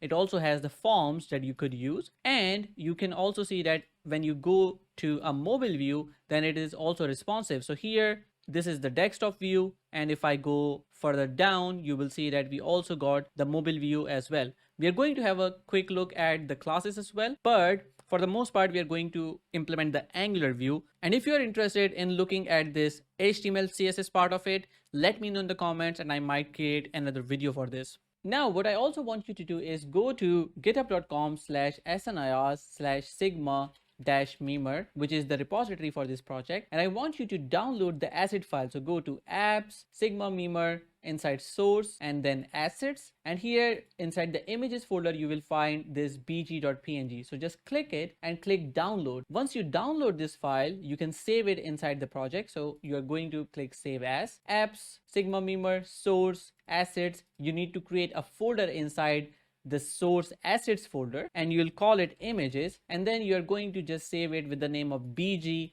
with the extension of png. Once you have saved it, go back from this page and then go to source, and then you need to go to generator, and then go inside the generator SCSS. This is what I want you to copy. So you can basically select all of this, and once you have selected this, just copy this, go back to your code and go to the generator component CSS or SCSS file and just paste this. Once done, you can just save this. So now we have copied the image file and also the SCSS file for the generator component. And if you now go back to the application, you will see that the background is already implemented there, and we have some really nice SCSS here as well. Now the only thing that is remaining is to hook this front end with the backend. We already have covered a lot of things when it comes to SCSS, like the background itself and the form itself. Now it's just about the implementation point of view. So the first thing that we need to do is to have a way of this front end to talk to our backend, and in Angular we do it via something called a service. So we need to create a generator service in order to establish this connection. So what I'm going to do is that I'm going to go to my code in the terminal, which is empty right now, and I can say something like nx generate narwhal angular service, and I can say something like services/generator. This means that here in our project, it is going to basically go inside the app folder, create a new folder called services, and will create a generator service within that. So I'm going to just run this and create those files. You can see that we got this services folder created, and we got the generator service here as well. Now that we have got this service, we need to use the HTTP client or the HTTP module to make some calls. So what I'm going to do is that I'm going to go to service.ts here, and then in this constructor, I'm going to use private HTTP client, and this HTTP client is coming from Angular common HTTP. This is important to know. Now that we've got this HTTP client, we can create a function to get just the meme names that we already have an API for. So if we open Insomnia, we already saw that we have this API, which is localhost 4200/API, and if I hit this, I get some data. And this data, as we already discussed, is coming from the dist/API, and we have this memes.json. This is where the data is coming from. So we need to basically call this API. For this, we are basically going to say get memes, which is a function, and this should use the HTTP call and get the memes from our backend. So what we are going to use is return this.http.get, and then for the URL, we are going to specify /API/meme. And that's pretty much it. Now we can also specify what kind of data do we get out of this HTTP call. We already know that the data memes.json is basically an array of strings. So whatever we do, we are going to get back an array of strings. So we can specify it here just like this. So we can say this get would return a string array, and we can also specify this function's return value, which now becomes an observable of a string array. This is good to have, so the component now understands what we are talking about here. So now that we have done this, we can basically use this get memes function to just do a console log inside the generator component. So now we are combining, or we are hooking, this generator service with the generator page or generator component. So I'm going to close this generator service and close other files as well. And now I'm going to go and open the generator component. So here we have got the generator component TypeScript file. In here, we need to import this generator service. So we are going to say private gen service generator service, and you can see that it imports it from the correct folder. Then when we have ng on in it, all I need to do is do this dot, or actually something like this, dot gen service dot get memes, and you can see we call this function, and then I just need to subscribe to it and just console log the data that comes back from the HTTP call. So here I'm just going to call memes, and here we'll get back the data. So memes array, and here I can just do this. So once I do this, let's see what happens in the actual application. So if I open the console log here, go to inspect, do this, and go to console, I can refresh now and see that we get the memes here with the API call. And I can also check this into the network tab. So here, if I refresh, you can see that we send this meme call to our backend. And if I hover, you will also see the URL here, or actually I can just click this and see in the headers. So this is the request URL. This is the API call that we make. We call the API/meme endpoint, which returns this response, of an array of 10 different memes that we could choose from. Now what we need to do is we need to basically use these memes and show them here in this view or in this form just below this input. And in order to do that, we are going to have to create some properties. So I'm going to go to our generator component TS, and where we are just console logging it, we rather should assign this to a property. So here we would have a memes array, and which is going to be a string array. By default it's going to be empty, but then once we get the data back from the API, then we need to just say this dot memes equals to memes array. And once we do so, we can now use this into our HTML. So now we are assigning this to this memes variable. So I'm gonna go into my HTML, and if you go to the HTML, you will notice that we already have some content here or some HTML here that we can use. Not that one, but rather we have this memes choice grid. So what we are going to do is that first I'm going to just copy paste some code from here, and I'm going to go ahead and just above this selected meme comment, I'm going to just paste that, and in here we are going to use the ng4. So just on this div, we can basically say here, or actually not on this div, but on this one, we can say ng4, and then we are running a loop over this memes array. So we are going to say let meme of memes. And when we do so and we save this, you will see that now we get all of these memes in the view. Yay! So you can see that these are the 10 memes that come from the API. The first one is 10 guy. The last one is Admiral Akbar that you could see. And then we have other memes as well that we can see right here. Now the thing is that this is not quite right, and that is because when we search, we should also get the searched memes, and we don't have that functionality right there, which is a problem at the moment. But even before implementing that, I want to implement something specific, and that is when I click a particular meme, it should become the selected meme for me. So we are not implementing the query at the moment, but rather what happens when I need to select a meme, because the idea for this application is that you need to select a top text or specify a top text, specify a bottom text, or either of those, but you need to pick a meme, and that meme image will be used for that meme. So what I need to do now is to implement a functionality that when I click a particular meme, it becomes the selected meme and shows only on the view rather than this whole grid. So for that we need to implement another variable. I'm going to go into component TS and add a new variable. We're going to call this variable selected meme. This will be of type either string, because we are selecting from a string array, or it would be null. So by default we are going to assign null to it, just like this, and it could also be string. Now when we click a particular item, that is when it would become a selected meme. So what I'm going to do now is that I'm going to create a new function called select meme, and here I'm going to basically pass a meme string, and here I'm going to say this dot selected meme equals to meme, and that's pretty much it. I could also say something like a string or null, because they both are valid options in this one.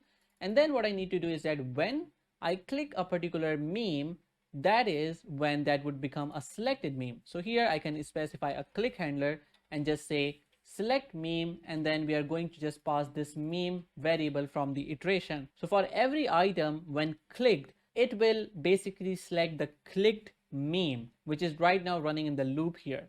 So now that we have this, let's try this out. So I'm going to go to my HTML and I'm going to go to my sources, and here we can call generator.component.ts, and I'm going to put a breakpoint inside the select meme function.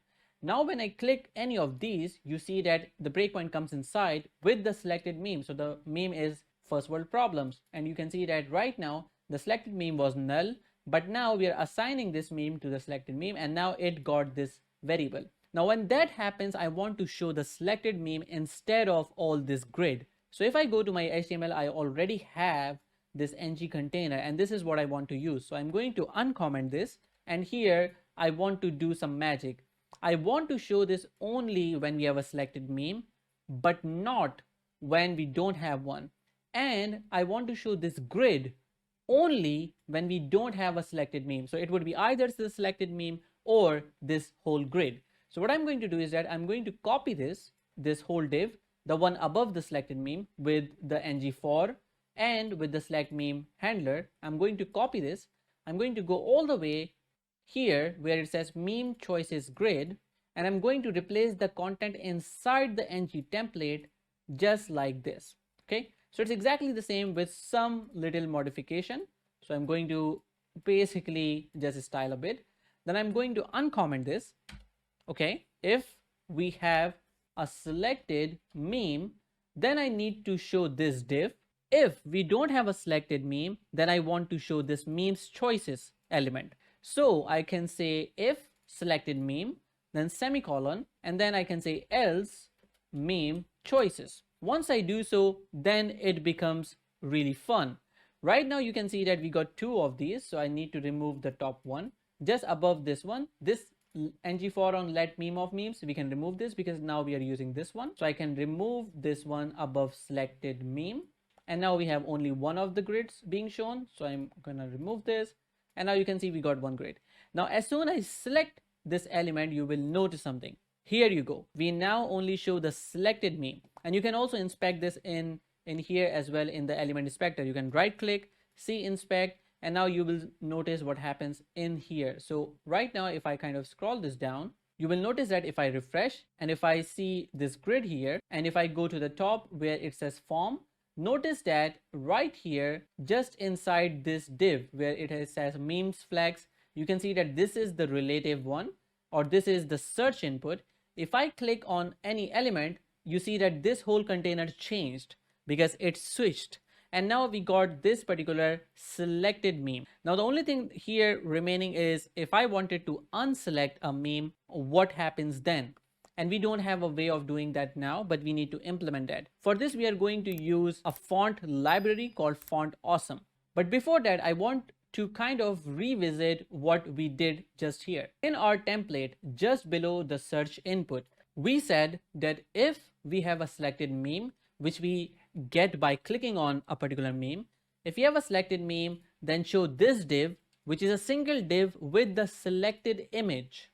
If we have a selected meme, then show the selected meme. Else, show the template called meme choices. And if I click here, and if I click here or control click here, you can see that it takes us to this template inside which we have the loop running on all the memes. So it's either the selected meme or the grid of all memes. And when the grid of all memes is shown, then we can click on any particular meme to select it or mark it as the selected meme. That's what we just did. Now let's talk about how can we unselect a meme to select something else. So we are going to use the FontAwesome library for that. So I'm going to save this and install the FontAwesome library. To install it, I'm going to go and search FontAwesome Angular because there was a documentation that we could use. So it's called Angular FontAwesome docs, and what we need to do is install a couple of packages. So if I go to the GitHub project here, I can see the further documentation. So I need to install a couple of packages here. First of all, you can see that here we can say yarn add FontAwesome SVG core. So I'm going to go to my terminal, say npm install -save, paste the first one, then I'm going to copy, paste the second one, and then I'm going to copy the third one and paste that within this terminal. So basically I'm saying npm install these three packages that I've just pasted. So I'm going to just paste them and let it install. And then you can also see that here we have the usage. So first of all, I need to import the FontAwesome module into the module that I'm using the icons in. So I'm going to copy this line, which is FontAwesome module from FontAwesome. So I'm going to copy this. I'm going to go to the generator module, and here I'm going to just paste this line and import this inside the imports array. Now that we have this, we can basically use the component just like this. So I'm going to copy this code here, and then I'm going to go to my generator component TypeScript file, paste this here, and I'm going to use the f8 times icon. So I'm going to use the f8 times from free solid SVG icons. I'm going to create a property so I can use this property inside the template. Remember, you cannot use this variable from outside the component class into the template. If you need to have a property being used into the template, you need to use it. You need to declare a property in the class first, because only the class properties are available in the HTML. So now that I have this element here, f8 times, I can use it as a font icon. So I'm going to go to my HTML here, and inside the selected meme here, just inside this div, we are going to create a new element called FA icon. Then we are going to use the icon. So we are going to say icon equals, and here we can say F8 times. and save this. I'm also going to save this component TS as well. And now let's see if it compiles fine. Yes, it does. So we are going to go to our app here. And once I've selected a meme, you will notice that here we have this icon available now. Now we just need to position it and make it clickable so we can unselect this image as we just discussed. So what I'm going to do now is I'm going to first make it normal, and then I'm going to go into my HTML here and also specify a couple of things. So inside the HTML where we have this FA icon, we can specify the size here. The size is going to be 3x, or actually we can use 2x. Then we are going to also specify a couple of classes. First of all, this needs to be absolute. Then it needs to be top 4 and right 4. Then it needs to have cursor pointer. And finally, it also needs to have a hover, but let's try this first. So now if I select a particular element, you can see that here we got this times. So now if I refresh, you can see that we got this times icon right here. And we just need to implement the click and the hover functionality. So if I implement something like hover, opacity, and I can say opacity to something like 50. And if I do this, you will notice that now if I select this and if I mouse over, you can see that it basically kind of hides it just like this. So this is a cool effect that we can use out of the box. Now let's implement the click feature when it needs to clear the meme. So when we click this icon, we need to call a function that we can call something like clear meme. And that would basically mean that we are clearing the selected meme from our variables. So here I'm going to go to my component TS, create this function, or we could also use the select meme function or rename this actually. So set selected meme. For example, let's rename this just like this. Then we need to update this here and also here as well in the memes choice grid. So I'm going to set this here. And now on the top one, when we are using clear meme, when we click this cross button, we are going to just pass null from here, which means that this is going to pass the value null inside this function, and then it would assign it to selected meme, which will clear it. So if I save this, let's run it.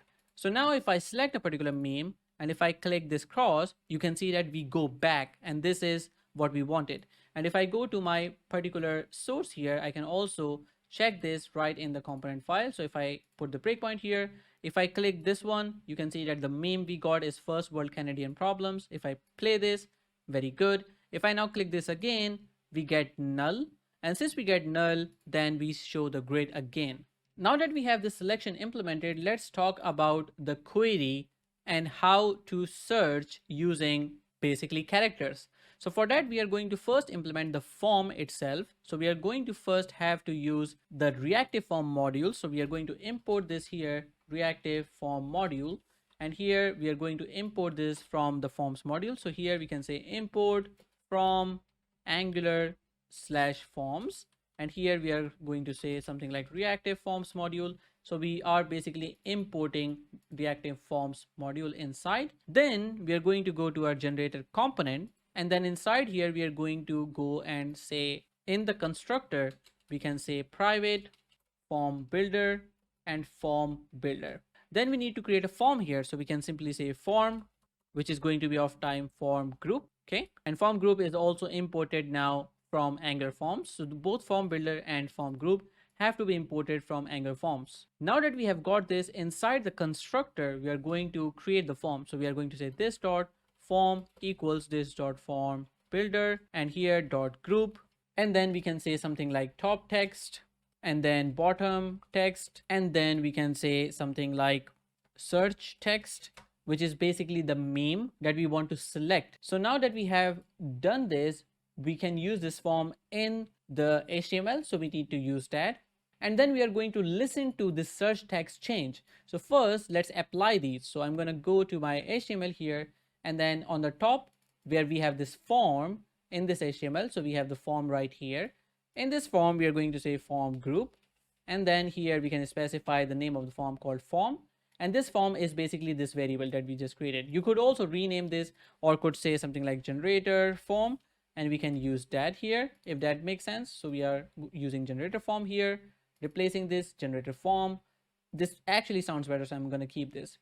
Now we also need to have this form control name attribute on each input because this is bound to reactive forms. We already have that since we copied the template. So this form control name is top text. this form control name is meme search. So instead of meme search, we are going to call search text. So here we are going to say, or actually let's use meme search because that sounds a bit better. So it's called meme search. And then we have the bottom text input as well. So top text, meme search, then we got this selected meme, and then we got this input called bottom text. Now that we have this, what happens when we click the button generate? That has to go into this form, and we need to implement something called ng submit. This is going to call a function that will show us the value of the form itself altogether. So even before using this, I'm just going to use and see what happens if I change the value of the search input. So what happens if I go inside here and start typing something? So in order to change that, we need to do some magic in the TypeScript file. So what we are going to do here is that we are going to do a couple of things. In the ng on init, instead of doing this here, I'm going to comment this out. I'm going to say this dot generator form dot get meme search as GitHub Copilot is suggesting. And then we are going to use value changes dot subscribe. Now the thing is that if I do this, that would mean that I would just get a console log on every text input. So if I just do this, let's see. And I also need to put a question mark here because this could exist or not. So I'm just going to save this. Now if I go to my console and just start typing, you will see that if I say A, B, C, I got 3 different logs there. That would mean that if I have a user searching for matrix, that would result in 5 or actually 6 different calls to my backend, and we already are using freemium package. So I don't think that's a great idea to send a call on every particular input to the backend, and also there should be rate limiting as well. So what we are going to do is that we are going to implement a procedure in which when the user stops typing, we only then send the call. So we are going to use a couple of operators. So we are going to just use after the value changes, we are going to use a pipe before the subscribe here. So in this pipe, we are going to use a couple of things. First of all, we are going to use something called debounce time. We are going to use 500 milliseconds. So the user stops typing and then we do something. And then we also use something called distinct until changed. And here we need to basically say whenever this input changes, only then we send the call. Now let's try this out. So I'm going to go and try the same thing here. If I say matrix, wait, now you see the input. Now if I remove this and bring it back, then you see those different values. But if I do it really quickly, something like this, now you see that nothing happens. So if I remove it, bring it back, within the 500 milliseconds, it doesn't send any other call, or it doesn't even show the console log here, which means that we are good. For example, I could say something like ASD, and then if I remove and say ASD again, no further calls or no new log here. But if I change the input, then it would make it much better, or then it would go and process it. And this is good for us because now we can send better calls to the backend. Now that we have got this, all we need to do is use this get memes function.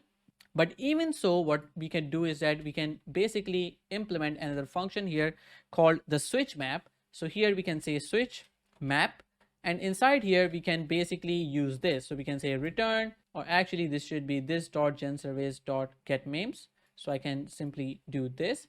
Now when we use switch map, we basically get the value of meme search right here. So we could say something like search text. So we get the search tag, we have to pass it to the get memes function, just like this. Then when the get memes function return the data back, then we are going to get the data here instead of the search tag. So we are going to say memes, and here we do the same thing, something like this.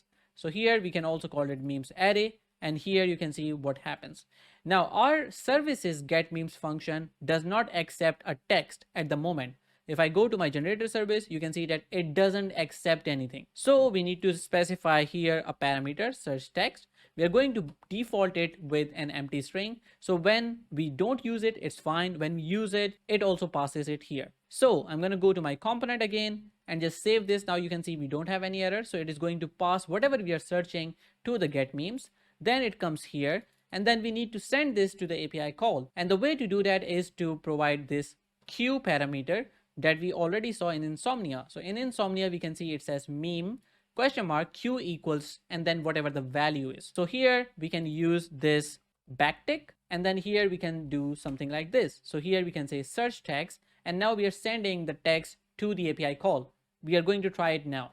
So I'm going to go to my HTML now, and here I can say something like matrix, and you can see that we got only the matrix data here. Let's go to the network tab and see the calls that we are sending. First of all, if I remove everything, you see we now send another call without any search tag, so we get everything back. Now if I type something like dr, you can see that we got the dr sent to the server. We got this data back, and then if I say something like Drake, then you can see we got the Drake sent to the server, and then we only got back these two, and those two are being shown here, and I can now select any of those and then just use it. As you can see, one of the corner cases is that what happens if I select something and then I start searching something. So if I say something like metrics, then the call goes to the server, the data comes back as well, but it doesn't show right now unless I remove this or unselect the selected meme.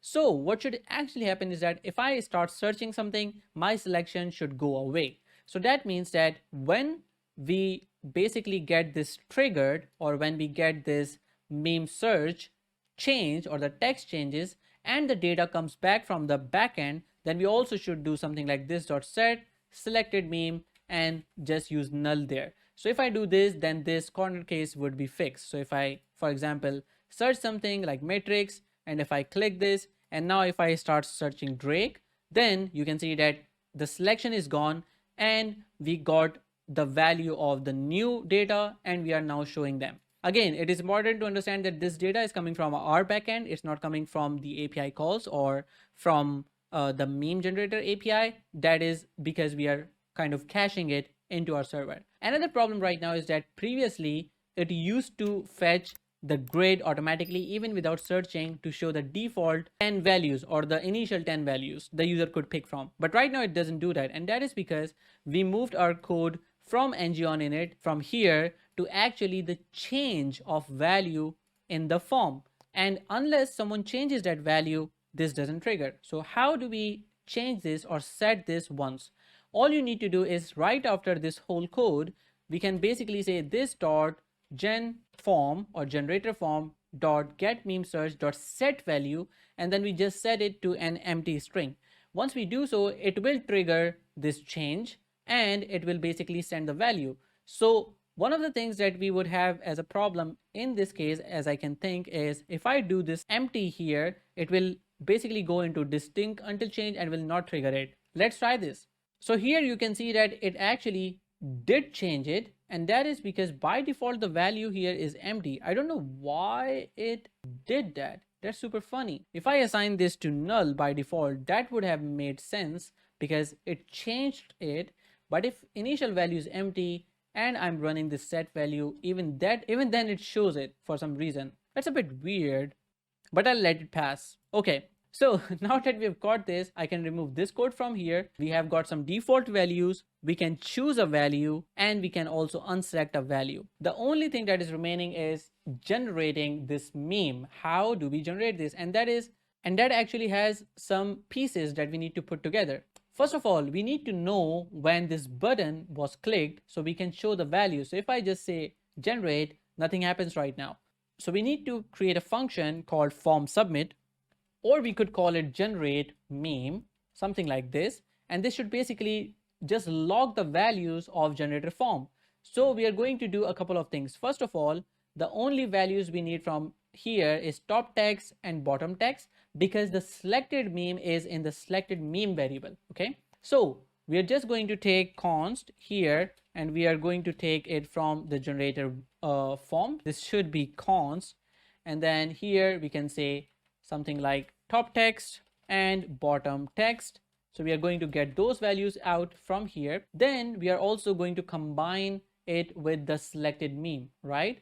So what we need to do is something like what GitHub Copilot is suggesting, but I'm going to first console log the values. So console.log, and here we can say something like top text, bottom text, and then meme this dot selected meme, right? So I'm going to just use that. There should be an E here, generate meme, and now I just need to hook up with the form. So I'm going to go to my template, and in the form, I need to use something like ng submit and generate meme. Now, one important thing for this to be triggered is that the button that we have has to be of type submit, otherwise this would not work.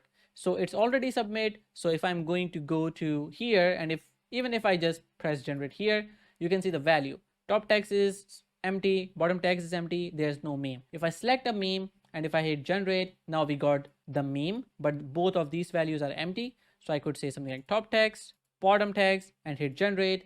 Now we get all of the values. One of the things that we need to make sure is that if the meme is not selected, then we don't even have to click this button, or this button should be disabled in general. So what we are going to do is we are going to have this situation where we have this generating value. So first of all, we could say something like this should be disabled if we have not selected meme. So if I go and check it now, you can see that this is now disabled. You cannot click it unless we select a meme. There you go, because the meme is the only thing that really matters. And you could either have the top text or the bottom text. So the meme image is the most important thing. Now that we have this, we also want to make sure that when we are generating the meme, that duration, or in that duration, the button should be disabled so the user cannot just randomly click it multiple times. So for that, we are going to introduce another variable. So we are going to go to our code, and just below the selected meme, we are going to say something like is generating, and we're going to assign it with false. Once we click the button or submit it, then we would have this set to true. So this dot is generating set to true. Then let's just assume that after a couple of time, we would have, for example, after 2 seconds, we are going to say this dot is generating to false, which means that we have got the data back from the API. I'm just mocking it as a dummy value so we can show that. Now that you have set these, you could go to your HTML, and instead of this text, you can just uncomment this value and see what is happening here. First of all, we are seeing if it is generating, which means that there's an API call sent to the backend. Then we show a spinner. We don't have this spinner yet, so we are going to use that. Otherwise, if it's not generating, then just show the generate text. So we are going to use this FA spinner now. So go to your component TS, go to the top where it says FA times. Just use the FA spinner as well. Then just after this FA times from the component property, you can also introduce FA spinner. Just save this, save the HTML as well. And now we can see this working. So now if I select a meme and click generate, we see this spinner. And then after 2 seconds, it becomes normal. We also need to make sure that while this spinner shows, I cannot click it multiple times, because right now I can click it multiple times. You can see it. So instead of having that, we need to go to our HTML, and where we have this button, we can introduce a new value here that, hey, if it's generating, then we also need to disable this. So if it's generating, we also need to disable it. So now if I try to select a meme and click generate, you can see that I cannot click it anymore unless it becomes normal. So unless 2 seconds, I cannot do it. So during the API call, this will be disabled. After that, it should work. Now that we have this setup as well, we can talk about the API call in general, or the actual API call to generate all of this. So in this generator service, we are going to create a new function for generating this meme. So we are going to call this create meme function, and this will accept a couple of things. Now I could actually use what GitHub Copilot is suggesting, but I don't really want to, because NestJS and actually NX has a really nice way of using the same classes or entities or API interfaces together, or like the same in the front end and the back end. So if I close apps and go to libs, there we have this API interfaces, we have lib API interfaces right here, and also we have this index TS. So what I'm going to do is, in this API interfaces, we already have this meme to generate, and I'm going to use the same interface here, and I'm going to use it inside the generator service. So here I could say something like params, and here I could say meme to generate, and I can import this from @sigma-memer API interfaces. And now that I have this is really easy for me to handle now. So I can use this, and then I can say return this.http.post, because this is a post call. And if I go to my Insomnia, this is the post call that we have. So it's localhost 4200/API/meme, and we have to pass this object called top, bottom, and meme. So I'm gonna go and see this params here. So this meme to generate should be top, bottom, and meme. And here I would basically expect in return that it returns me back this object, which essentially has this URL. So an object with the URL property having a string. So this is what I'm going to expect, that this will return a URL or an object with URL having a string. And then this is going to be observable of the URL string. And then I can basically call this and API/meme and params. Now this looks okay. So I'm going to repeat what I just did. This is going to be an HTTP post call, which is going to pass the params, which are basically this. So the meme to generate has a top, bottom, and a meme. This is what we basically send using the Insomnia. Then the expected result or the response is an object with the URL property. So this is going to get an object with the URL property. And this function itself, since this is an HTTP post, it returns back an observable of URL object or an object with URL property. Now that we have this, we can call this function from our component. So right after this, or inside of this set timeout here, we can say something like this dot gen service, which is a variable that we have created here, generator service gen service. So we are going to say gen service dot create meme, and here we need to pass these values. So we are going to pass the params. The top will be top text, the bottom will be bottom text, the meme would be this dot selected meme. Okay, so here it says that the selected meme could have been null or could be a string, and the meme is supposed to be a string. So how can we make sure that this selected meme is always a string? So we can basically have a check here at the top, and we can say if the selected meme is null, or you could say not selected meme, we could just say return. And now this error doesn't show anymore. Now we need to do one more thing, and that is we need to subscribe to this. So we can also do pipe, because we want to also catch error in case something goes wrong. So we can say catch error, and this catch error is basically imported from RxJS. So this catch error would basically have a function inside here which will get the error. So we can say something like error, and then we just need to say return throw error, and then this takes a function and then new error. So once we do this, we don't see any syntax errors, so cool. And then here we can say subscribe. In the subscription, we are going to get back the object with the URL, as you can see here. So all we need to do here is just log that URL so we can see that working. So what I'm going to do right now is that to avoid any additional API calls, what I'm going to do is I'm going to use this dummy data. So what I'm going to do here is that I'm going to say this dot is generating is going to be false, and we also can say window.open res.url blank. But here I'm also going to say generating is false. So if there's an error, we need to stop the spinner. If there's a success, we also need to stop the spinner. So here you can see that we start the spinner here, and then we stop in either the case of error or success. Now that we have this, I'm going to just copy this dummy URL code, and I'm going to paste this in the backend just to be a bit sneaky. So I'm going to go to my backend, and for temporary reason, I'm going to go to the meme service, and where it does all this magic inside this create function, I'm just going to return from here off and just this data, okay, of URL and blah, blah, blah. Just do this. And I think the backend shouldn't share any error, which is good. So that means if I call this create API call, this will send back this data. Just to have a double check, we can say dummy true, just to see that this works in Insomnia. So I'm going to just go to my Insomnia, and here I can basically run this call again. And here you can see that the dummy data is coming. So I'm not hitting the meme generator API. I'm just returning this data, this dummy data from here. So you can just do one call, and then you can copy this data and then use it from Insomnia. So now that I have this dummy data, I can check this on the front end. So now if I go ahead and go to my Sigma memer, selected the values here, for example, this one, and then do bottom text. And if I hit generate, what would happen? So I'm going to go to sources and put breakpoints so I can see the entire process. So I'm going to put a breakpoint inside generate meme. And now if I hit generate, you can see that it comes here. It checks the selected meme. It goes forward, extracts out the value from the generator form value. So we got bottom text, meme search is empty, and top text is this one. So if I move forward, you will see that now we got the value from here. We are passing the value top text, bottom text, and selected meme into the generate service. I'm going to put a breakpoint right here. And if I go forward, you will see that now we get the spinner running here.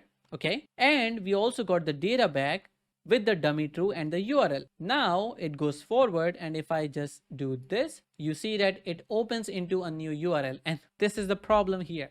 On the front end, we cannot use a data URL with this window.open. The URL that we get is a data URL. You need to understand that. If I go to the network, and if I copy this URL like this, it's going to be fine. There's not going to be any issue. So if I do this, something like, and if I do this, and if I just go and paste it here, we get the image, no issues. But programmatically, you cannot do that. We're gonna handle that separately. But for now, what you need to understand is we cannot use this in window open, but we're getting the data, which is good. So now that we have done all of this, let's try out if we try something which is wrong or we get an error. So if I go to my service, which is this service, and if I change the API name completely, instead of API memes, I say memes and save it. And then we try this now. So top text, selected meme, bottom text, and then if I hit generate, then it comes here, it goes forward, it goes to gen service, and in gen service,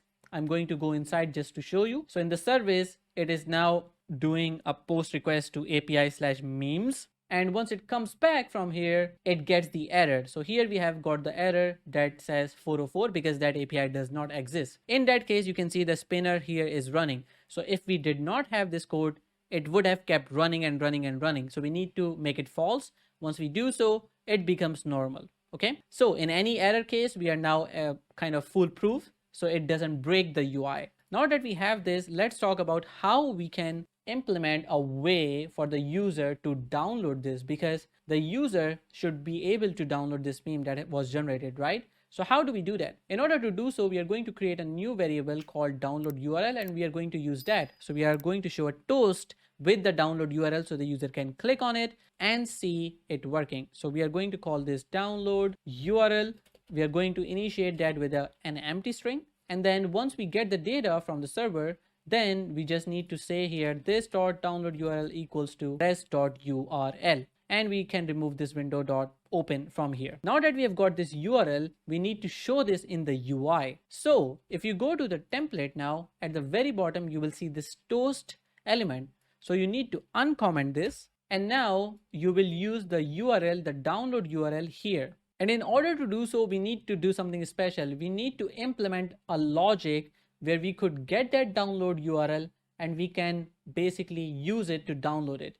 For that, we need to create a custom directive, and this is going to probably be your first directive. So let's quickly do that. So we are going to go and say something like nx generate or nxg narwhal, and here we can say angular directive, and then we are going to specify this to be inside this generator folder. So we can say something like generator/directives/download-file. Now let's quickly dry run this. So make sure that we are running this correctly. So here you can see that this would be executed and created inside generator/directives, which is good. So I'm going to run it without dry run now. And now what we need to do is that we need to pass this download link that we have, this download URL, and we need to pass it into this directive so we can use it to download it. What would happen is that when we click this span, it will basically make some magic to download this blob of image using the data URL, which is not possible out of the box. So we are doing some magic, some crazy magic here, some crazy JavaScript magic here. So now that we have this directive created, what we are going to do is we are going to go inside, and here we are going to create an input. So we are going to create an input inside here, and we'll call it something like download or file URL, even file URL string. Then we are going to also say it or use the bang sign here. And then we also need to specify the file name. So we can say input file name, which is also going to be a string. Then inside the constructor, we are going to use element. So we are going to say element ref, which means that wherever this directive is going to be applied on whichever HTML, we are going to apply it basically on this label or on this entire toast basically. So when the user clicks the toast, we download it. As simple as that. So when we do this, we need to add a custom listener here. So we can say something like this. So we have element dot blooper. So we have something like element.nativeElement.add event listener, click, and then we can create a function here. So we can say something like download file, and we can put the logic inside here. Now you can see that we are actually doing a couple of things here as GitHub Copilot suggests. We create an element, an A tag. We basically assign the href to that. We also assign the download. We also should say something like link.target, and here we could say self, and then we just need to click this. So once we do so, it will basically click the data URL and make it download, because we are assigning this attribute to that particular link. So we are creating a link on runtime and applying to it. Now that we have specified this, let's use this directive. It's called sigma mema download file, and it requires file URL and file name. So I'm going to go to my HTML, and just on this particular element, we are going to specify a couple of things. First of all, we are going to apply this directive sigma mema download file. Then we are going to say file URL. This is going to be the download URL, and then we also need to specify the file name, and the file name would be selected meme. Whatever meme we have selected, we'll just call it selected meme, and then we are going to assign the PNG later on in there. Now you will notice that it says string null not assignable to type string. That means that we are going to have to go into file name and change that. So inside the directive, this would be rather string null, and that would mean that we have to do some magic here. So we can say something like, if there's a file name, then use it. Otherwise, we could use something like file and then plus.png, or we could also do something like date.now. It's really up to us. So we could probably just say file png. And once we have this, now we should be good. So we are assigning the file URL. We are also assigning the file name. I think we are pretty good. There's one issue though. If I go to the app, you see that we automatically get this toast, and that is because we don't have any logic to wait for this generation. Right now, this toast is in the HTML, so it shows all the time. So we need to make sure this only shows when we have a download URL, because even though if I click now, it would not have anything to work with. If I go to file PNG, if I open it, you can see nothing happens, but you can see that this actually works. So if I go to, for example, my directive, and if I put a breakpoint here, you will notice that as soon as I click, it comes inside because the directive is applied to this HTML. So if I show you the HTML right now, this is the HTML where we have the sigma mema download file, which means that when I click this,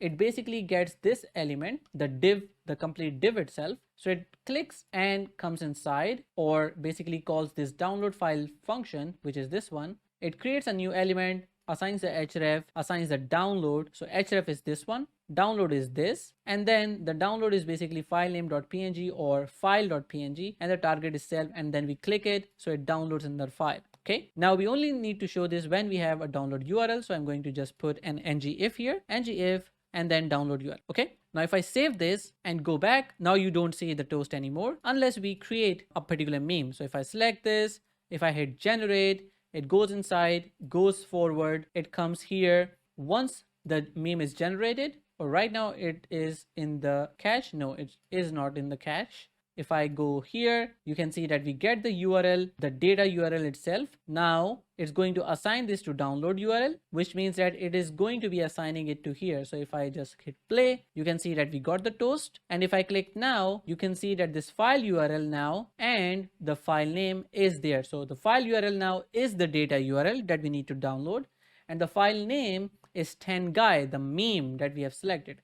So if I now hit play, you will see that we got 10 guy, and if I open it, there we go. You can see that we got the file. Actually, this feels a bit weird. This doesn't seem right. So we have top text 123 CWA community rock. Oh, that is because we are using the dummy URL. So it's always going to return the same thing. It doesn't matter what meme I'm choosing. So we are good. We don't have any issue at the moment. Now the final thing to do is, before I actually use the final API, when we click this download button, you see that we get the file downloaded, but this does not go away. This message is still there. So we need to have a way of this to be gone. So for that, what we are going to do is that we are going to go to our directive and create an output. So we are going to say output, and we are going to say downloaded equals new event emitter from Angular core. And now all I need to do is, just after this click, I can say this dot downloaded dot emit. And then I need to listen to this image. So what we are doing is that we are passing a message from this directive to the generator component upwards, and this generator component can now reset this download URL, make it empty, So this toast goes away because we have an ng if here. So as soon as the file is downloaded, the directive passes a message back to this component and the component resets this. So right now we have created this output download, and now we are going to basically use that here. Just here we can say downloaded, and once that happens we just need to say something like download URL equals to null. We could do that, or what we could do is that we could call a function. So we could say clear download URL, and then we are going to create this function here. So we are going to say something like just around here clear download URL, and this would basically reset it to an empty string. So I'm going to save this. I'm also going to save the HTML, and now let's test this flow out. Also, I'm going to close all the other files apart from the generator component TS file, so I can put a breakpoint there. Generate meme is going to be here, clear download URL is here, and selected meme is here as well. If I click here, then I click here, then I click a particular meme, it doesn't really matter. Now you can see that it goes forward. Now if I click generate, then it comes here, it goes forward. We get this download your meme, and then if I click here, now you see that it came inside, it went all the way forward. It will click this, so we get this download. Then it will emit this downloaded variable, which will basically come here in this clear download URL. So if I hit play here, you can see that we get the breakpoint inside. Where did we come from? So if you want to check it out, you can see this call stack. So in the call stack, you can see that this clear download URL is called from this HTML. So this was listening to this downloaded message, and then it called the clear download URL. And now that it has done this, it will mark this particular variable false or empty string. And then as soon as it does it, the HTML will not be shown anymore. There you see, it is now gone. So now that we have done this, I just want to style this in a bit that we can basically make it go away.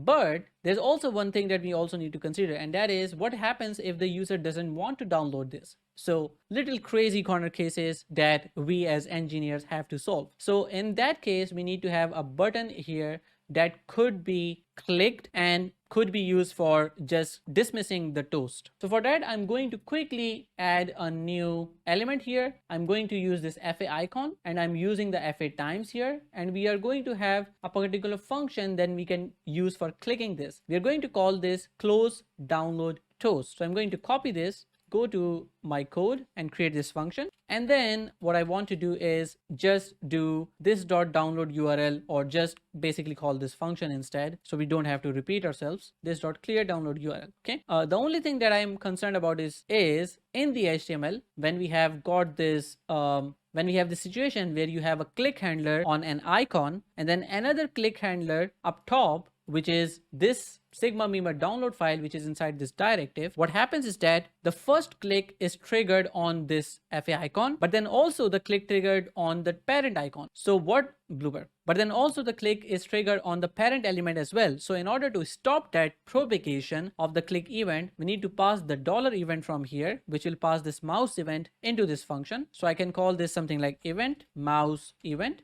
And then what I can do here is that I can say something like event dot stop immediate propagation. And that's pretty much it. So this will make sure that the top or the above click handler is not triggered. Now that we have this, let's try this out. So I'm going to go and try generating a meme. So let's have a top text, let's have a bottom text. And now I can simply go ahead and select a meme here. And then I can go and generate this. It goes ahead, brings back the data, assigns the download URL from here. And if I go forward, you can see the toast. Now that we have got this toast there, we can essentially just click this close button that you can see and just assign it. So here, I'm going to just put a breakpoint here. So if I click this close button, you will see that it gets the mouse event, pointer event. And then it has this stop immediate propagation function. So it calls it, clears the download URL, and then you can see that it assigns empty string to it and nothing has been downloaded. What would happen if we didn't have this line? Let's try it out. So if I go to this function and remove this line, then let's see what happens. So I'm gonna go through the entire flow without having a breakpoint. So it's exactly the same thing. So if I go here, bottom text, generate, we got this link here. And if I click this download, you see that this download is still got triggered. And that is because, as I mentioned before, first of all, the click triggers here on this FA icon, but then it bubbles up to the document actually. And in the way, it it also comes here and gets the element triggered. So I can try this again. So let's generate. Oh, we got another error. Here it says too many requests. Aha, because I have a rate limiter. This is super cool because I wanted to have that. Alrighty. Now that we have this, I can probably go ahead and remove the limitation for now, just for debugging. So meme service, and we can go to actually meme controller, put the skip throttle for now. And here we got this. So we are going to try this once again. Top text, bottom text, select a meme, hit generate, and here we got this now. So now I'm going to put the breakpoints back and show you what happens. So in this component, we got this, and I'm going to use also the directive and here. So now if I click this cross button, it first comes into download toast, clears the download, and then it also goes into this download file because of this click handler. So in order to stop this, we need to use the stop propagation method, as I mentioned before. So this is not downloaded. So I'm gonna put this back. I'm gonna go to my directive, or not the directive, but the component, and enable this. So this is stopped at the level of the font icon, the cross icon, and doesn't go up top. Now, the final thing to do here is just to make sure that when we get an error from the API that there are too many requests, we are able to show an error to the user saying that this was something that is wrong here.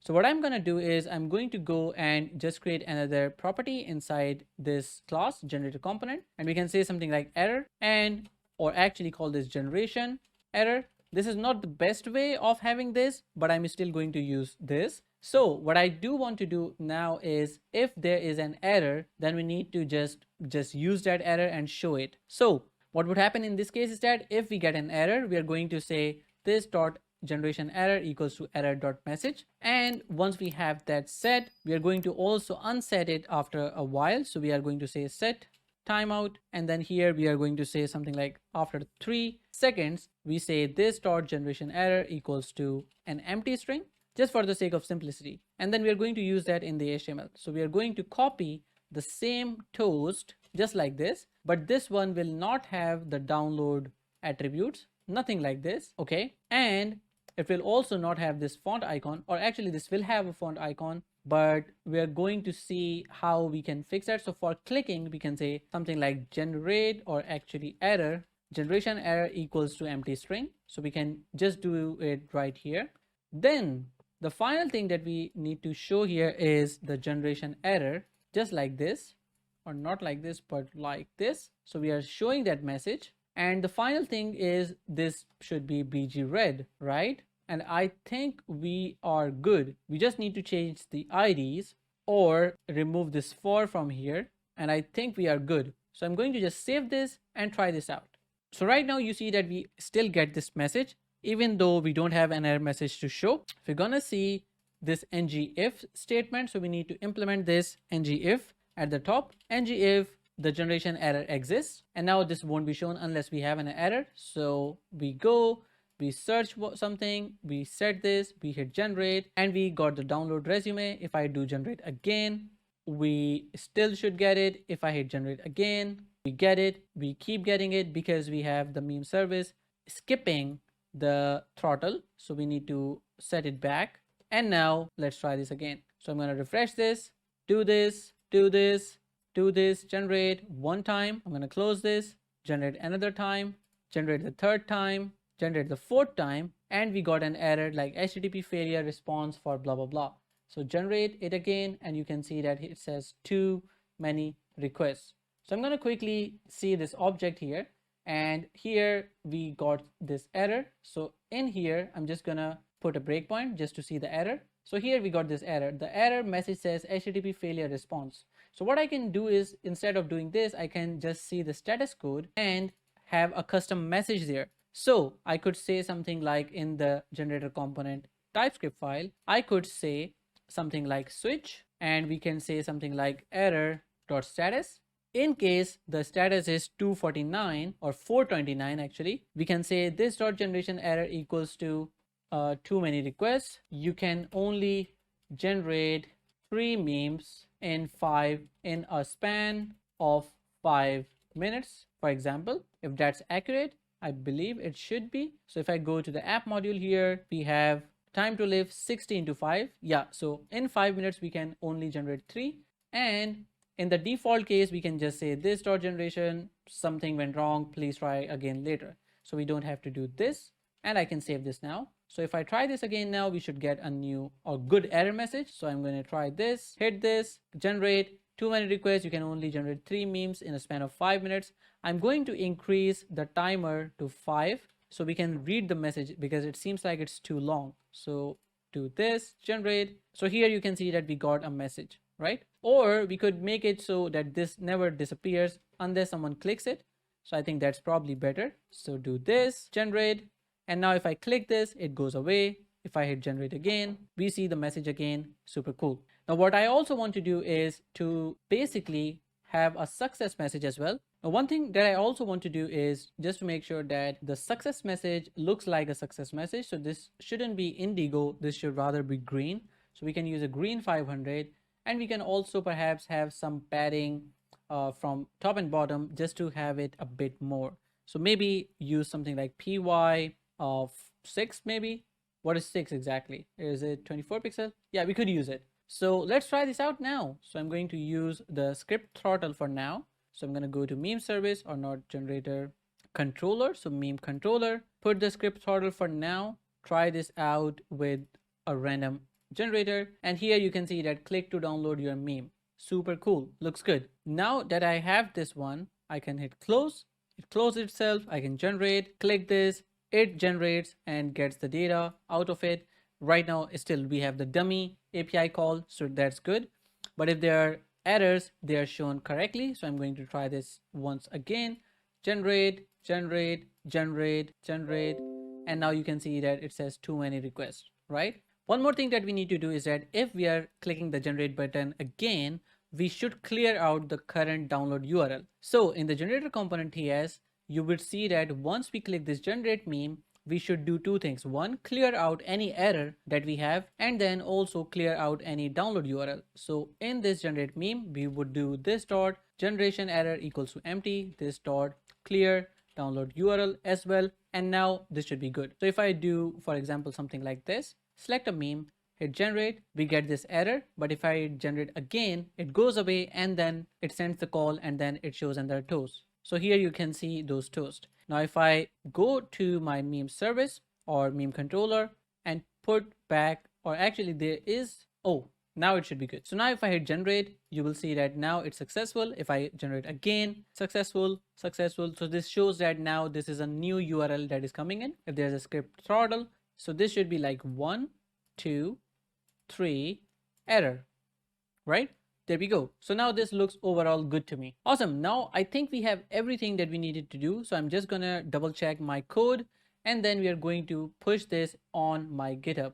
So one thing that I now realize is that in the meme service, we are not using the real API. So let's finally use that. So I'm going to remove this return of the dummy code. Now we are using the actual URL. So this looks good to me. All right, I'm happy with the files. So I'm going to go to my app now and here, let's try this out. So I'm going to first choose a particular meme from here. Let's say we use angry and we get this angry one here. And then here I could say something like, how dare you say? And here we could say something like, HTML is the best programming language. So if I generate now, we get the URL, we click it. The name is angrybaby.png, and if I open it, there you go. You can see the image with the text that we just set. Super cool. So now this is working perfectly fine. One of the things that we could do is also reset the entire meme, but I would also imagine that people would want to create multiple memes within the same style. So I'm not resetting it right now. One more thing to check is in the meme controller, we have the script throttle removed from the post. So these are limited for just 3 usages within 5 minutes. So we are good. Now that we are done with this, I'm just going to make sure that I'm pushing the code to the correct repository. Awesome. So now you can see that our code is now pushed to GitHub. So it is right now on my GitHub profile. Now that we have our front end and back end application both done, it's time to deploy our application so we can share this with our friends and start using it. For this, we are going to use a package from NestJS called serve static because we want to first build our Angular application. then build the API, and then serve our Angular application via the API project or the backend project. So in order to do so, I'm going to just copy this code or this statement from here. Then I'm going to go to my code here and I'm going to just install the NestJS serve static. Then we are going to copy these two imports from the documentation. And then I'm going to go to my app module, which is inside API. So I'm going to go to my app module and paste these imports. Then I'm going to copy this serve static module for root and I'm going to paste it here. Now, one thing to understand is that the configuration for this one says that, hey, look in the directory that we are in right now, go one folder above and find the client folder. Now, this client folder is where the index.html should be. Now, in our project, when we build our application, it goes inside dist/apps, and inside here, this API folder is where this backend is running. So this main.js is the file that would execute this. So from the main.js, we are supposed to go one folder up, which means we are now out of the API folder inside the apps folder. And then we need to provide the folder Sigma Memer because that's where the index.html is. So we are going to say Sigma Memer here, and this is good. So now that we have done this, we can just try this out. So we can run a command, or actually we need to add a command. So we are going to go into package.json, and here we can say something like start prod, and here we need to specify the command. So we are going to say something like nx run, and here we can say Sigma Memer. So first, as I mentioned, we build the Angular application, then we say nx run API build, and then we run node, and here we say dist/apps/API/main.js. So we are essentially targeting this API main.js file to run it. Now that we have done this, we can simply try running this. So we can say something like npm run start prod, and now you can see that here we are first running front-end application, the build of it, then we'll run the backend build, and then finally it would just start the server up. Awesome, there we go. You can see that our backend is now starting. Notice that my front end is not running at this point. So all I need to do is to go to localhost 3333. So if I copy this and if I open another tab and just paste it there, you can see that we have the application running, and this is being served from the backend project now. And you can see that all of our things would work as well. So if I say metrics, we get the result back. So our API and the front end is working. So now what I'm going to do is that I'm going to stop the server and push this code. So we can say git commit, and here we can say build production, and here added a script for production deployment, and then we obviously need to do git add dot, do commit again, and then we can say git push, and this would push the code to my GitHub project. Now I can go and double check my project here, and you can see that we should have this new commit from 10 seconds ago. And now that we have this, let's talk about how we deploy this to somewhere. So for deploying this, we are going to use Heroku application for this one. So I'm going to log into my Heroku. So you need to click new here, create a new app, call this Sigma Memer backend, and then you can basically select a particular UI, or actually this would be Sigma Memer rather. And now you can click create app. Once you're done with that, you can actually see some of the options. For example, you can connect to your GitHub, or you could use Heroku Git CLI. I'm going to go ahead with the Heroku CLI. So I have to deploy this on my own. So first of all, you need to install Heroku CLI. So you go to Heroku CLI and install it from this URL. So we have Windows, we have macOS. So install this into your machine. Once you're done with that, you need to do Heroku login into your terminal. So you are going to copy this link, Heroku login, and then go into your terminal and then run Heroku login. Once you do so, it will basically say press any key to open up the browser. So you hit enter, and then it comes here, and now you click login, and then this should log you in to the CLI as well. So if I go back now, you can see that it says logged in as ahsan.ubatn, and now I'm logged in. Now the next step in this here is to not do any of these, but rather this one. So Heroku git remote add Sigma Memer. This is the important part. Once this is done, you need to basically push to Heroku, right? But even before doing that, for a Node.js project, we need to have a way for deploying this. So all I need to do is just create this proc file in my code. So I'm going to go ahead, create a new file just like this, call this proc file, and then inside I just need to say npm start prod, and that would basically build the application and also run it, or it should be actually npm run start prod, and this should be good. All I need to do is just do git add dot git commit, and here we can say setup Heroku, and then we can say add proc file, and then all I need to do is git push Heroku master. Now what happens is that we have to specify from which branch we are pushing. Right now if I just do master, I believe it wouldn't work, but if I do main master, I think it takes my local main and then pushes it to the master branch on Heroku. Now you can see that it is starting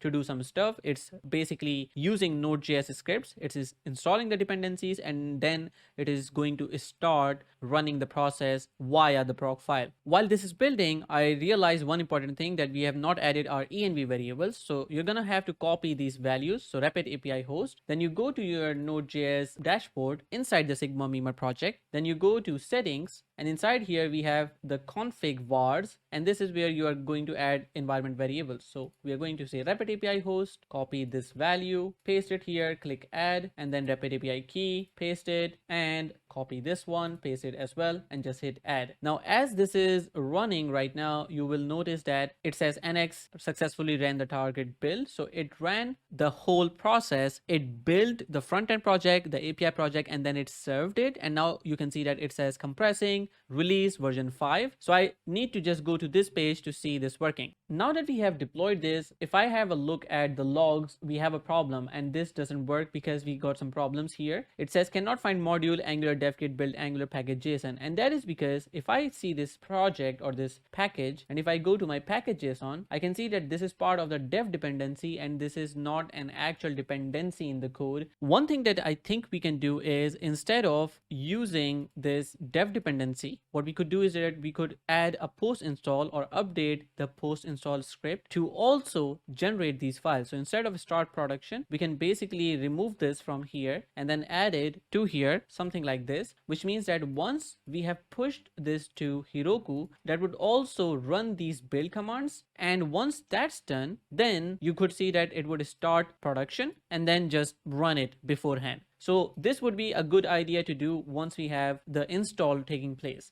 So this is one of the tips that you could do. We could also have something like a pre-start production, and that could also be used for building, but I would go with post install for now. So once we are done with that, we can say git add, and then we can say git commit, and here we could say something like fix Heroku, and in this case we can say fix Heroku build that use dev dependencies. And once we are done with that, we can just say git push Heroku main master. Now what I assume is that once this is going to run it, this will also do a post install, and then it would also build the application beforehand. All right, now that is about to be finished, let's have a look at what happened. Once we started this build or pushed to Heroku, it went inside, installed the node modules, and then in the post install, you can see that it is about to execute front-end build and the API build as well. So it did generate the front-end app, then it generated the backend application or the API, and once it was done, it basically released it. So I'm going to go to my logs now, and here now you can see that it says release v7 deploy, and this time we actually don't have any errors unlike the last time. So I'm hoping that this would work fine now. So if I go to open app and see, there we go, yay, we have our application deployed to Heroku, and we should be able to actually get it working. So I'm going to try creating a meme now. So let's say we say something like, what if I told you, and we use matrix. So the get call is working, and then I'm going to say something like HTML is the best programming language, and I'm going to, by the way, post this on my Facebook page. So if I hit generate now, there you go, we got the URL, and if I click this and open this, you can see that we got the meme created. Yay! And now I can create two more just to see the throttling. So I'm gonna basically go ahead and say something like Sigma Memer is the best memes creation app. So we're going to create this one now, generate, got the URL, downloaded, and there you go, we see the message here. And finally we are going to use a Chuck Norris, or actually it should be right here, or let's use an angry one, so something like this, and we can say something like when the third link, or when the third answer from Stack Overflow, and here we can say something like does not work. And if I hit generate now, this is our third meme. So here we got the third one, and here we got the output.